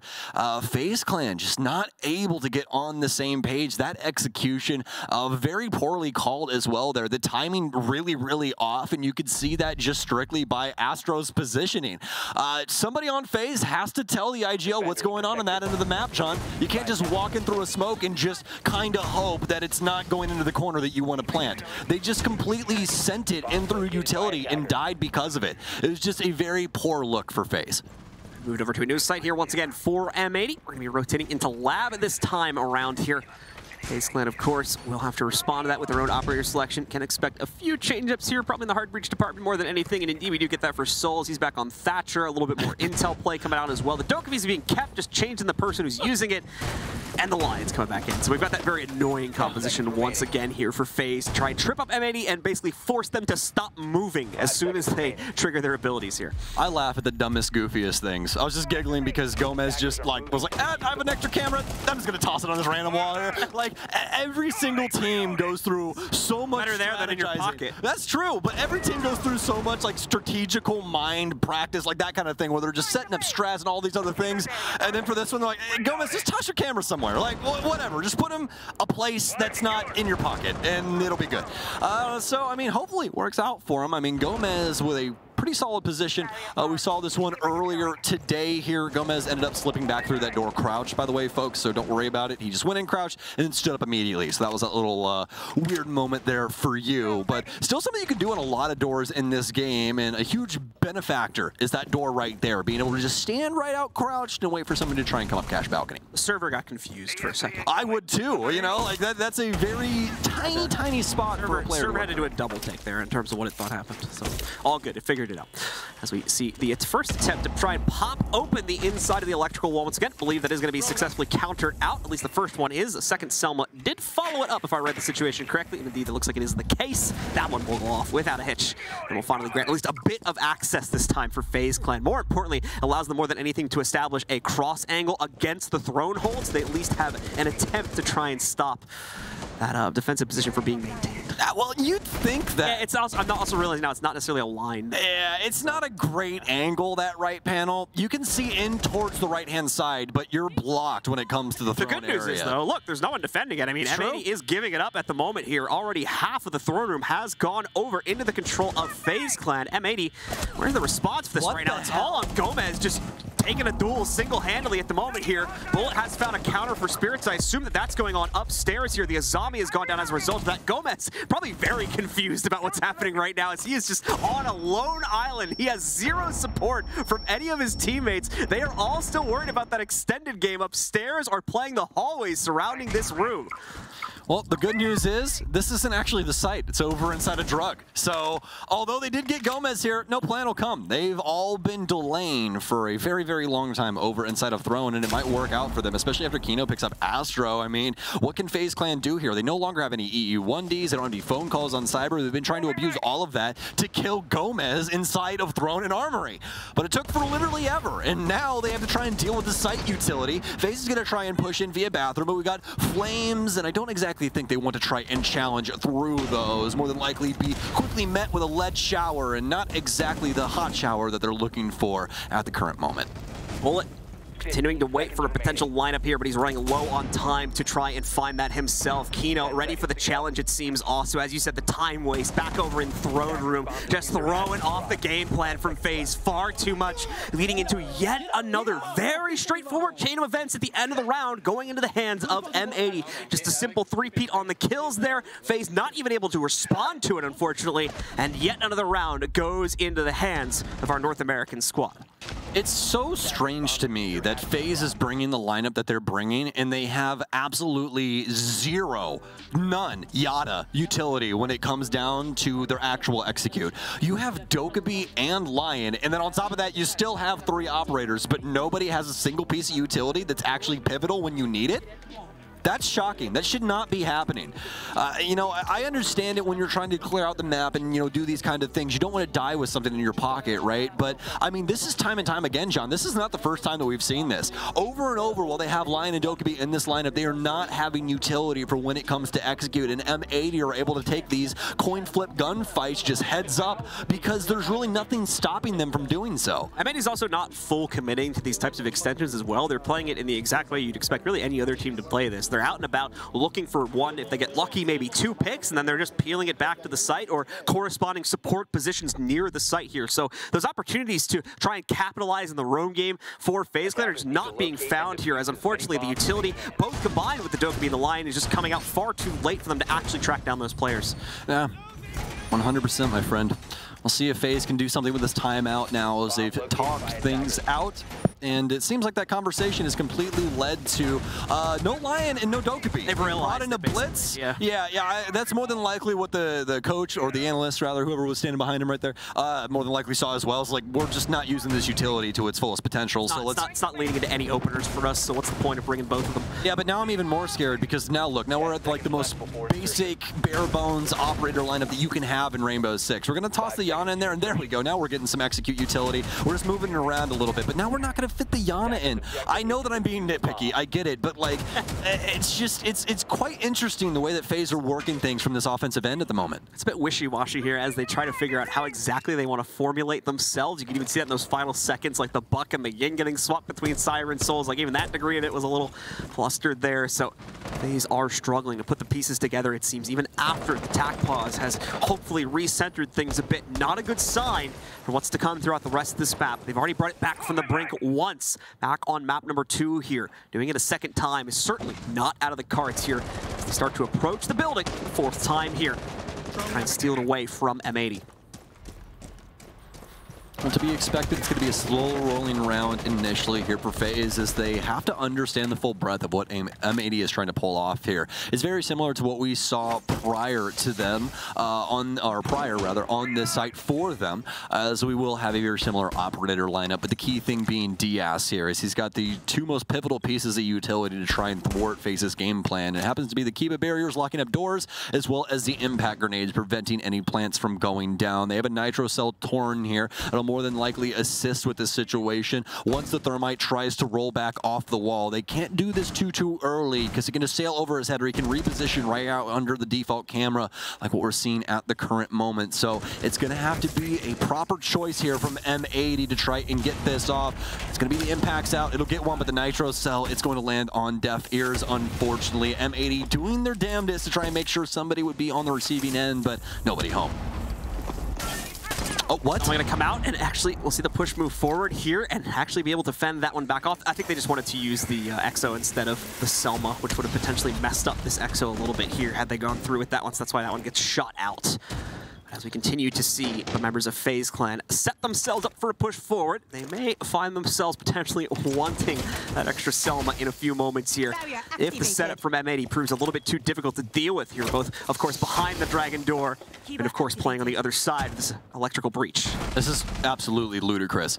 If you are seeing what they're doing, because I don't think we've actually gotten a good look at it just yet, the main door for Dragon is completely barricaded. You can't actually shoot into there, and that makes it where you can play around the bomb chassis a heck of a lot more aggressive. You are never allowed to do what they're doing as of right now, prior to, you know, Azami being into the game. But now, she's able to set things up and make it a heck of a lot easier for them to try and hold down some of these hard-to-hold areas. And M80, they're taking it to FaZe. FaZe trying to work their way in via the breach, but all it's been is one big meat grinder as M80 slowly grounding them down. Only a few remaining now for FaZe as Astro will step into the plate next, but it's a home run punch from Gomez. It's down to Bullet now in this 1 versus 3 as DS is down, but with minimal time and no case, I highly doubt he gets too much done here. He'll just go for the stat pat as he'll be able to stay alive, keep that death off of his record. Once again, the setup for the defenders is way too far developed by the time that FaZe is actually ready to move themselves into it. As you had mentioned there, all the Azami barricades blocking off Dragon Door itself, not to mention that she chucked out like 2 additional ones to create additional cover points for the people that were directly countering out any potential Dragon push, and of course the electrical push too, so FaZe Clan had set themselves up for a disaster right from the very beginning, not to mention of course that because Dragon Door was blocked, we didn't really have an alternate angle being pushed in from it. I don't even think we had pressure coming in from the top of the hatch or split doors as well, so it was a very one-dimensional push for M80 to fend off. They went double hard breach on that one, yet they still were only able to muster a singular panel being open or a singular angle at all. You know, you'd really like to see them maybe try and get one of those Selmas off on like the yellow stairs or something to give you that counter angle working its way through the site, but FaZe are simply struggling just to get the simple tasks done because of the setup from M80. It's really nothing that FaZe is doing to themselves in, you know, that sense of the term. It's really M80 that has these crazy things going on, like the impact lineup that they have from the other side of the room to try and prevent utility and, you know, things along those sorts that are really taking it to FaZe. So let's see here now as M80 continue to go on a tear, a revenge tour for what occurred back on map number 2. Yaga gonna try and get spicy here at the start of round number 5 too. Has the spawn peak, not gonna align the stars this time, however. And it seems the members of FaZe, specifically Astro, I think was the closest to that crosshair, is not gonna walk the way that we would have needed to see M80 line that shot up with. Well, FaZe will at least be able to start off on the right foot. They're going to take some time here and start clearing out some of their utility. This will mostly be up to Bullet here with the Rotero drones. Well, he's the best in the business when it comes down to it, especially when the Mute and Mozzie are on the field. And boy, would you look at that. Those don't exist. So it's going to be fairly straightforward for him to try and get rid of some of these deployable shields and other hard-to-reach pieces of utility that the defense will benefit from. He's going to knock himself open a hatch here and make it a little bit easier for him to drop some drones later on down if he so chooses. As for FaZe, they're slowly wrapping themselves around this site. A lot of window play happening at the current moment, and this could be an execution coming in from this side later on. You see VD King set up here, so we could see those Candelas on full display. We're under halfway through the round here. Could be a God nade coming in here. Cyber trying to line up for it here. Was hoping someone would be a little bit over-peaked by Arcade. Eventually hit the angle, but the spray finally lands itself. The swing around as well to try to go for 2. Nearly claims the kill. Diaz comes in for support, though. Back over on the top hold here and is able to shut that out via a trade. Bring us back into a 4v4. Soul still looking to hold on to something, but at the same time, he's been reduced to just a sliver of map control. Tries to pop open the remaining wall there. Trying to push Kino into a very awkward position. It has worked. Forced him between the doorway as well as the breach. And that fridge saving the life of one of the members of FaZe here as well. Speaking of which, Astro now strikes true. Another kill also found by Souls. That breach paying off in huge dividends here to take down Kino. Spirits did trade out one in the process. They are now in the deficit here. 2v3 as Spirits tries to re-equalize it, but will be unable to do so. Vita King now swinging into the arcade hall to take down Spirits and leave it all into Diaz. M80 with a heck of a chance there, but not able to get any of these gunfights going their way. Seems like they might potentially have some pinks here, and they do indeed. A very easy round from them. Fantastic patience for the drone work as well, coming in through for FaZe. Couple of issues there early on, but nothing really to call home about, as it was just that little awkward interaction that we had there on Arcade, and past that was all she wrote for FaZe. They were able to quickly right their wrongs and take the round away from M80. And speaking of which, Kino getting a little overzealous there with his repositioning on the breach. I don't exactly think that's going to work out for you, my friend. You're just a little bit too tall for that position right there. Is just the crown of his head poking right over the top of that broken reinforcement there. So very well done from FaZe, and once again, fantastic patience. You saw the cadence that they had once they got into break and everything else in between. It was very well done. So moving into the final round of the half, M80 obviously still in a very dominant position, even with that round being lost 4-1. Still nothing to gawk at here with regards to how much they are leading over FaZe Clan, and a real possibility to make it 5-1. But as we have often seen, the one rounds from FaZe when they are attempting this comeback have oftentimes not just been a fluke. We've seen them been able to replicate that success in future rounds also. So they're looking to see if they can pull it off one more time. It was a much more reasonable 4-2 scoreline to try and bring this back from once they get on the defensive end of this one. Office will be the site here for the players on M80. Let's see if this hold will bear fruit one final time. We are back with the Ying in play yet again for Vidaking, still keeping the intel operators that we were seeing used previously, though most notably, of course, the Dokkaebi as well as the Lion. They're staying off the lineup. They need that extra execute utility.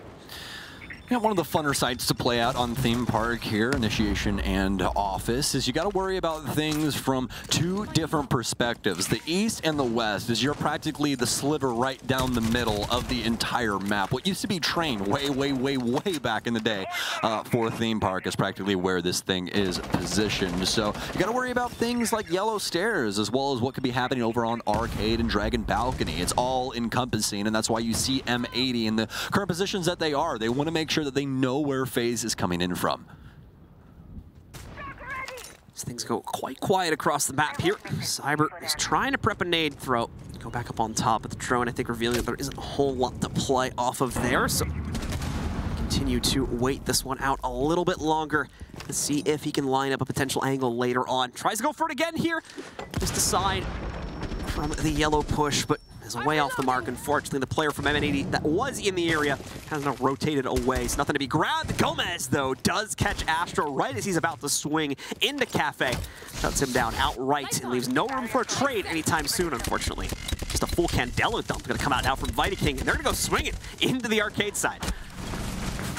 Vidaking in on the Arcade balcony, makes good on his promise. This will take down Gomez. Bullet, though, worse for wear in this situation, and Diaz will quickly dispatch Vidaking down into the 1 versus 4 for Souls, as M80 so quick to the trigger on getting back in full force, full control of this map, as he'll take it 5-1. It's a bit too straightforward there, unfortunately. Once again, Halton at times has been the problem for FaZe Clan on some of these attacks, and was no stranger to it there on the final round of the half as well. There, after their first player had gone down too, it just seems like they decided to sort of send it into the Arcade side and see what they could get, try to match the energy we've been seeing in some of these rounds at M80, but just couldn't keep up. So M80 claims that 5th round, and only 2 away from shutting out the series. Yeah, now things get scary. We saw a very similar circumstance when it came to our first map on Oregon, and M80, I mean, they were practically laughing straight to the bank with the map. So when it comes to this one, we could see very similar circumstances.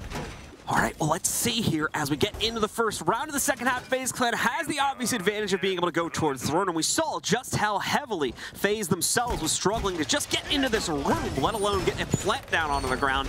So it's time to see if M80 will struggle in similar fashion, or if potentially M80 has the winning strategy to work past FaZe's own defense. We do have, once again, Yamaru coming back out for Gomez. This has been a pretty common pick for M80, specifically on maps 1 and 3 as well. So I'm going to be curious to see if we see it pop out just as often here on this map as we were seeing back on Oregon. Yeah, the tree of Amaru is starting to bear more and more fruit as she's, been since she's been released. Really, honestly, she's kind of aging like a fine wine. fine, really. They haven't really like made that many huge changes. There hasn't been any sweeping changes to her, minus her getting secondary heart breaks. That's the only change that they've made. Oh, they also nerfed her switch time when you put the Gara hook away. True. Because it was initially too fast and people were getting absolutely decimated by her. So they slowed it down just a tad bit to where the defense now has a kind of a chance. So that's the two things that have been changed since she came out. But really, I think that was like a quick reaction as well when they changed that. Like they buffed it and then like nerfed it a few weeks later or something. Yeah, it was something along those lines. But that was really it. That's really all we've seen out of the op for like sweeping things. But again, really not sweeping at the end of the day. So yeah, it's just seen more and more play throughout the years, and really it's just for that explosive nature of what the kit gives you. All right, well, let's see if it can explode onto the site from FaZe yet again, and yield success to set up what would be the 6th round for M80. Just going to be used for a bit of a quicker entry into control this time around, and of course, now being complemented by that very confident gun, which we saw get a multi-kill back towards the tail end of one of our previous games. It's going to be all on Gomez here to try to light up that first target if one will present itself. But it seems as though FaZe Clan choosing not to play too heavily into this upstairs hold whatsoever. It's actually a pretty uneventful push so far for M80. Yeah, very slow, trying to work out the entire map before they start hightailing it down to the site and attempting to get these walls open. But this is what we expect. This is why the Solus ban came in. You heard me talking about it initially. Theme Park is a map where if you thought you needed to drone on other maps, this is the one that you definitely need to drone on. We only have a couple of those in the map pool where it is of the utmost importance, and Theme Park definitely one of those. Obviously, drone's always important, but Theme Park just that much more so. There's so many areas you can just sneakily slip through the cracks and end up right in behind the opposition and end up making mincemeat of a round that could have been the offenses. So now for FaZe, with M80 bearing down on their location, they've got 45 seconds to figure this one out. As we continue to wait for the clock to tick down, M80 are unfortunately no closer to a solution just as of yet here. This site has been just as hard to breach as it was for FaZe back in the first half as well here. FaZe is barely to move a muscle inside of their setup in the meanwhile here is starting to lose some of their supporting walls, however, and that'll ring the bell for the first kill to come out from M80 also. Spirits claims it against Bullet, eliminating the Valkyrie from the defensive lineup here. Cyber on the pistol, thought he was going to be a dead man for sure, but gets away with one before being traded out by Young. Another kill also found by FaZe. Astro lurking out here to try to fend off the push coming in through the hat. Tries to create a Kiva barricade. It works to give him a little bit more room to play, but he can't negotiate with kill. Manages to go down. The res is going to come up against Souls. They'll choose to bring this back to a 2v2 instead of denying the plant, so it will go down onto the ground. And we are ignited. However, Spirits immediately shuts out one. Souls will trade that, however, back down to a 1v1. Yoga has the health advantage, but does he have the positional info necessary to close out against Souls? Thankfully, he won't have to worry too much about that. Souls, in the meanwhile here, needs to adventure over towards it, and oh no, the unscope at just the wrong moment. M80 steals the round, and they push themselves up on a map and match point. Astro, in his dying breath, throws down this kunai knife that saves everyone over on the Furnace side. That is absolutely incredible. I've never seen anything like that before. There was a serious chance for FaZe to try and stop that plant from going down, but that singular Kiba barrier blocking a lot of the angles working in there. I mean, you can definitely work your way into Furnace quite deep there, but that just made it to where Yaga had so much area to play with, and making it really, really impossible for FaZe to try and fight back, especially given the health pool. All right, well, one final round is all M80 need at this point here, and with a heroic stance like that on the last round, FaZe may unfortunately be lining up to meet their maker when it comes to this series here. Just does not seem like they can contend against the raw fragging prowess that we are getting out of M80. Not only in this map, but back on map number 1 as well. Like we had talked about quite a bit, the second map certainly a bit rockier for the team. FaZe Clan getting a much better read on how to counter out M80, but it seems these more open formula maps, maybe ones more similar to Oregon, M80 really has the book locked down right now. And it's going to be dangerous for other teams in this group to try to contend against them on those types of maps. Yes, indeed. I think the key thing here is, though, is that, you know, there has been some holes inside of the armor of M80. Some decent gaps have been exploitative when it comes to FaZe Clan's play. So maybe there is some things that some squads can pull, especially from Chalet, to see how M80 ticks. That it would be the thing that, you know, if I was an analyst, I'm going back to watch. How exactly did FaZe get it over on M80 in that? What was the key differences between that map and what we're seeing here on Theme Park and what we saw on Oregon? By the end of this first stage here at SI, we could be seeing teams try and handle M80 completely differently. That's the beauty of a tournament that lasts this long. It's not about where you start, it's about where you finish. Well, M80's looking for a quick finish here on map number 3 of the series. Kino already trying to pop things open from the break room side as well to be able to give them greater access to the eventual site and clear out any extended game from FaZe Clan. It'll work out quite nicely. FaZe won't be able to play into that too much. Yaga is trying to establish an angle from down below, and he's nearly found it 2 to 3 times. You know, as we checked in with him a few seconds prior, and he was already close to matching a member of FaZe from that position as well. Souls is going to be the one to strike first this time, however, as he finds Kino out and eliminates the heart breach from play before it has a chance to truly be effective here. Only managed to get that one break room wall down. Slow and steady for M80 here. Halfway through the round now, frag grenade out, and it might land. Oh, so very close. If he cooks that for half a second longer, Vidaking is instantaneously dead as that crosses over the balcony. But instead, sails right past him. And M80 still in the hole when it comes to the man count. And they're trying to figure it out still from the downward position, constantly trying to find themselves an angle or frag grenade that could potentially be a big kill onto these FaZe Clan members holding down the site. Souls to strike true for a second time here now. 2 kills claimed just in this round, I do believe, here. And Vidaking just an easy one there. Yaga not even considering the fact there could have been someone on the stairs, so picks that one up, thankfully. Vidaking missing the potential follow-up to Yaga there. So Spirits as well gets quite the easy one to follow through with things. Unfortunately, anything beyond this is going to be a bit more difficult for M80, but they might be getting it anyway. Diaz and Spirits both find a kill. Low HP for both of them now, or half at best.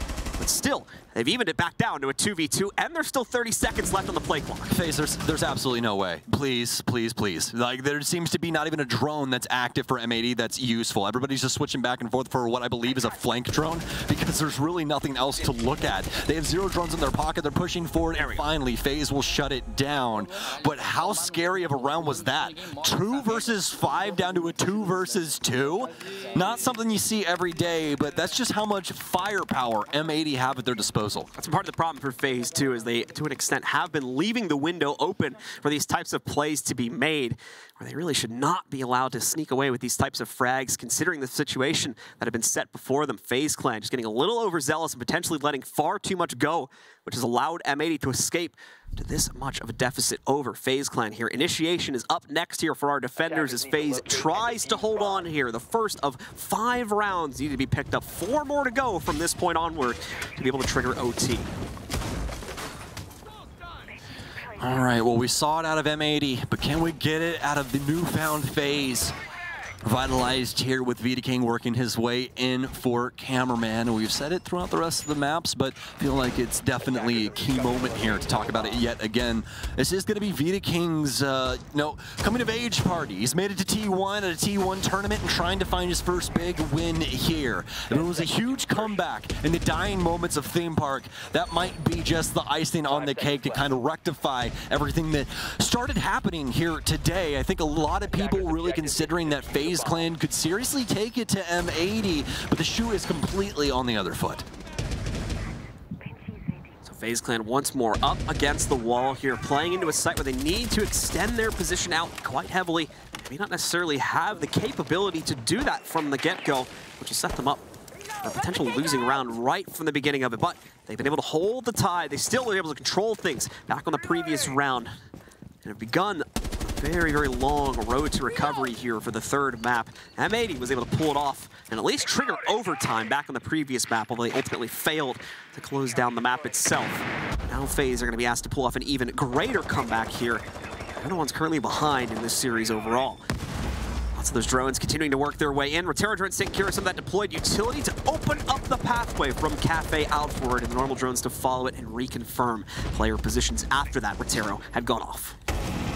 Yeah, M80 looking to reconvene and start to push themselves into the buildings. Some serious angles starting to be adapted into their offensive onslaught as well. As you can see, the break room breaking open, but Astro cracks Spirit's noggin all in that process. Looks like they're going to be worse for wear in that regard. The info utility not nearly as abound as it used to be. They do still have quite a few drones, though, they can use to their full disposal. Yaga will be able to at least get rid of some utility around the main stairs, but now they have to try and see if they can get a pick of their own. Yaga making a lot of noise with that breaching round, so M80, or rather FaZe, more than likely knowing that M80 will be here soon. But Cyber, he's going to go fishing through his own smoke nade and get gunned down by DS all in that process. Yes, nice patience there to be able to deploy towards that. FaZe Clan thinking they might have been able to make the play on their own because of the Toxic Bay, but ultimately, as you had mentioned, sort of sets that player down the river a bit prematurely as they're unable to find a member of M80 through the mass position. Yaga now reaching the top of the yellow stairs as well. A lot of control starting to seed its way over into the hands of M80. Yaga gets a little bit of surprise, though, as he tries to lurk a bit more forward. Bullet potentially capitalizing on this as well. It's through the drone hole. M80, no real way to avoid this except for just standing away from it. Astro's going to continue to set up a whole mess of these Kiba barricades as well. This makes it all that much harder for M80 to successfully swing their way through. Those little SMG shots might just be enough to push FaZe over the goal line.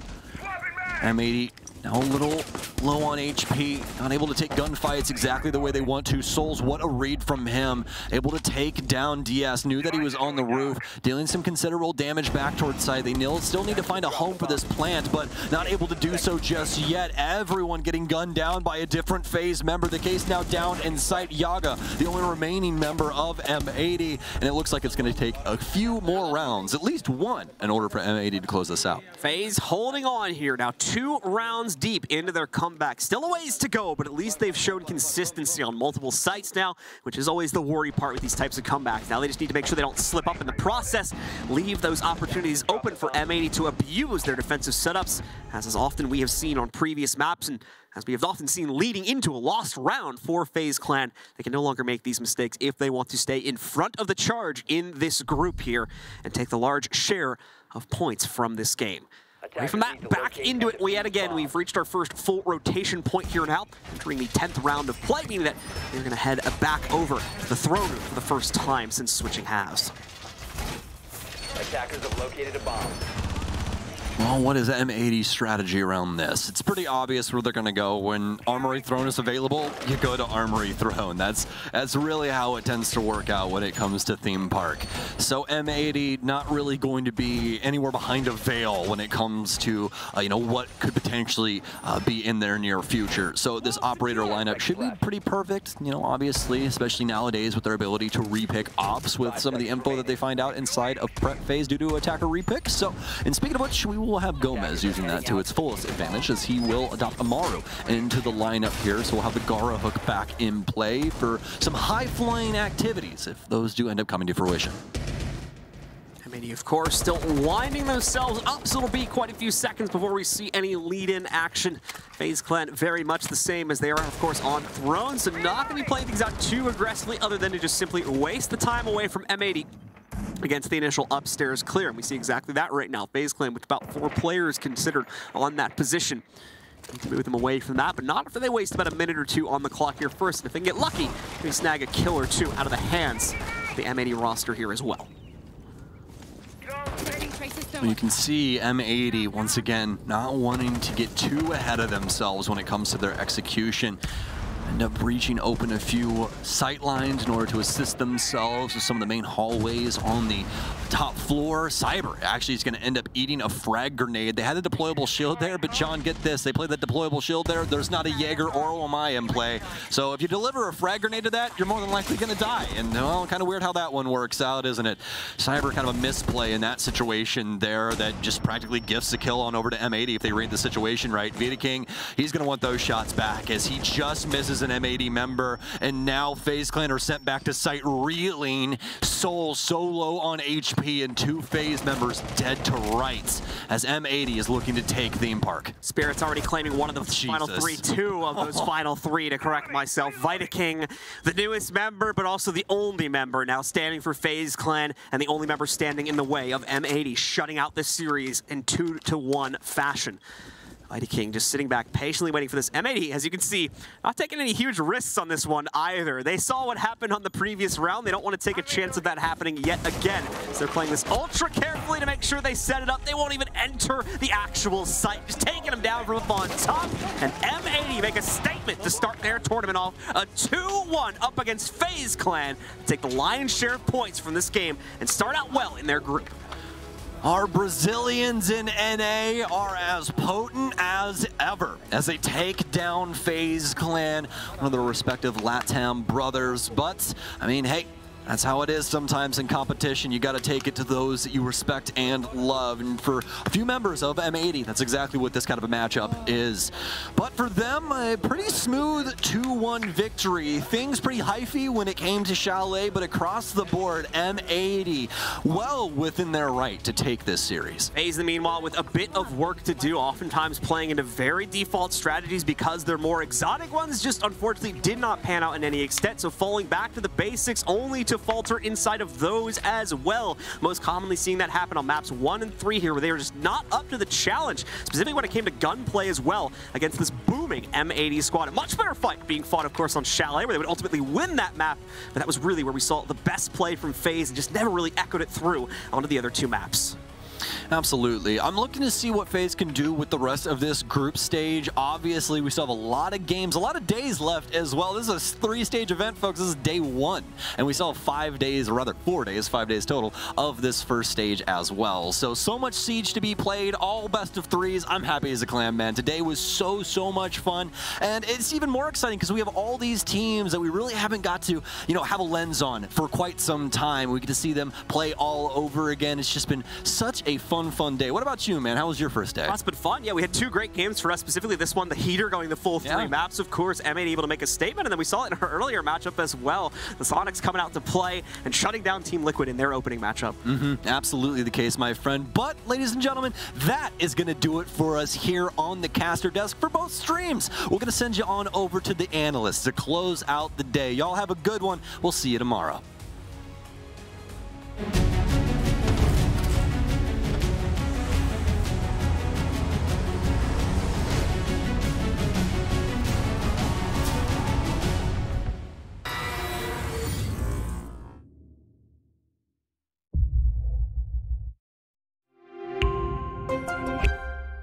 I'm Nicholas Morton, but you know me as Pingu. I'm a 2-time Rainbow Six Siege World Champion and former top Rainbow Six Siege player in Pro League.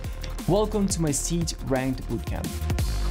We're talking 20 seconds left on the clock, you got the diffuser in hand, what do you do? Play the way that you're comfortable with, because you have confidence when you're in this position, that is when you're gonna be at your very best. Good luck.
Well, well, well. Y'all were debating about this one, but Jacob was a believer.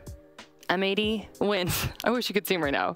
I'm going like this, and he's like, come on, of course, of course. There was a reason to think they were going to win. I was right, and every time I pick a team that Jesse doesn't pick, it usually goes my way. Theme Park was a mistake. Theme Park was a mistake. We never should have added it to the pool. Ubisoft, please take a look into it. Wait, you're saying Theme Park in general was a mistake, not us going to it was a mistake? Well, if it wasn't a thing, then we wouldn't have to go to it. It's very true.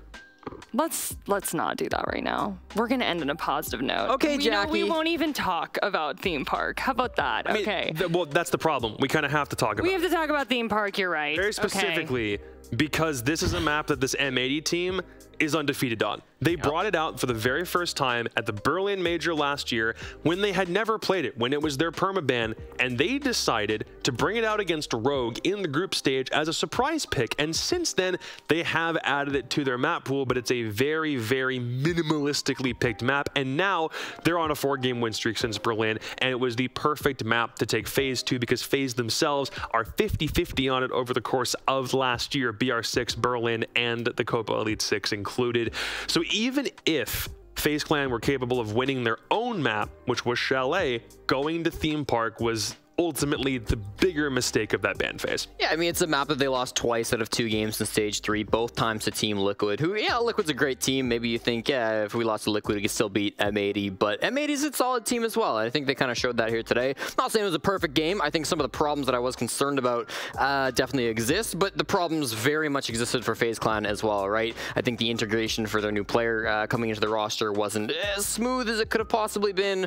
You know, it's a long tournament still, as we say, and they do get that 1 point for the standings, but we'll see what the rest of SI has in store for them. And again, the overall point with this is because their map pools are so completely on opposite sides from one another, you got to win your own map pick. So the fact that M80 even lost map 2 isn't something that people should be that concerned with because you still won your own. You won your own and you won the decider that was very clearly favored for one team to win. And the team, in FaZe's case, that still has IGL things that they need to sort through, figuring out exactly who's meant to play what, all those problems manifested on map 3, and it happened to be a battleground that this M80 team themselves is pretty prolific with. So all of it came to a head. M80 played fantastically because it's a matter of getting M80 to make a mistake, and FaZe couldn't do that on Theme Park. Well, both of you are singing the praises of M80 right now, understandably. But Jesse, I know Diaz really stood out to you. Yeah, Diaz is like my favorite player to watch, honestly, in the NAL, because I think statistically he's one of the most unique players in North America. And I say this every time that we have to talk about this team, but I'm going to say it again because he had a pop-off performance today in the matchup.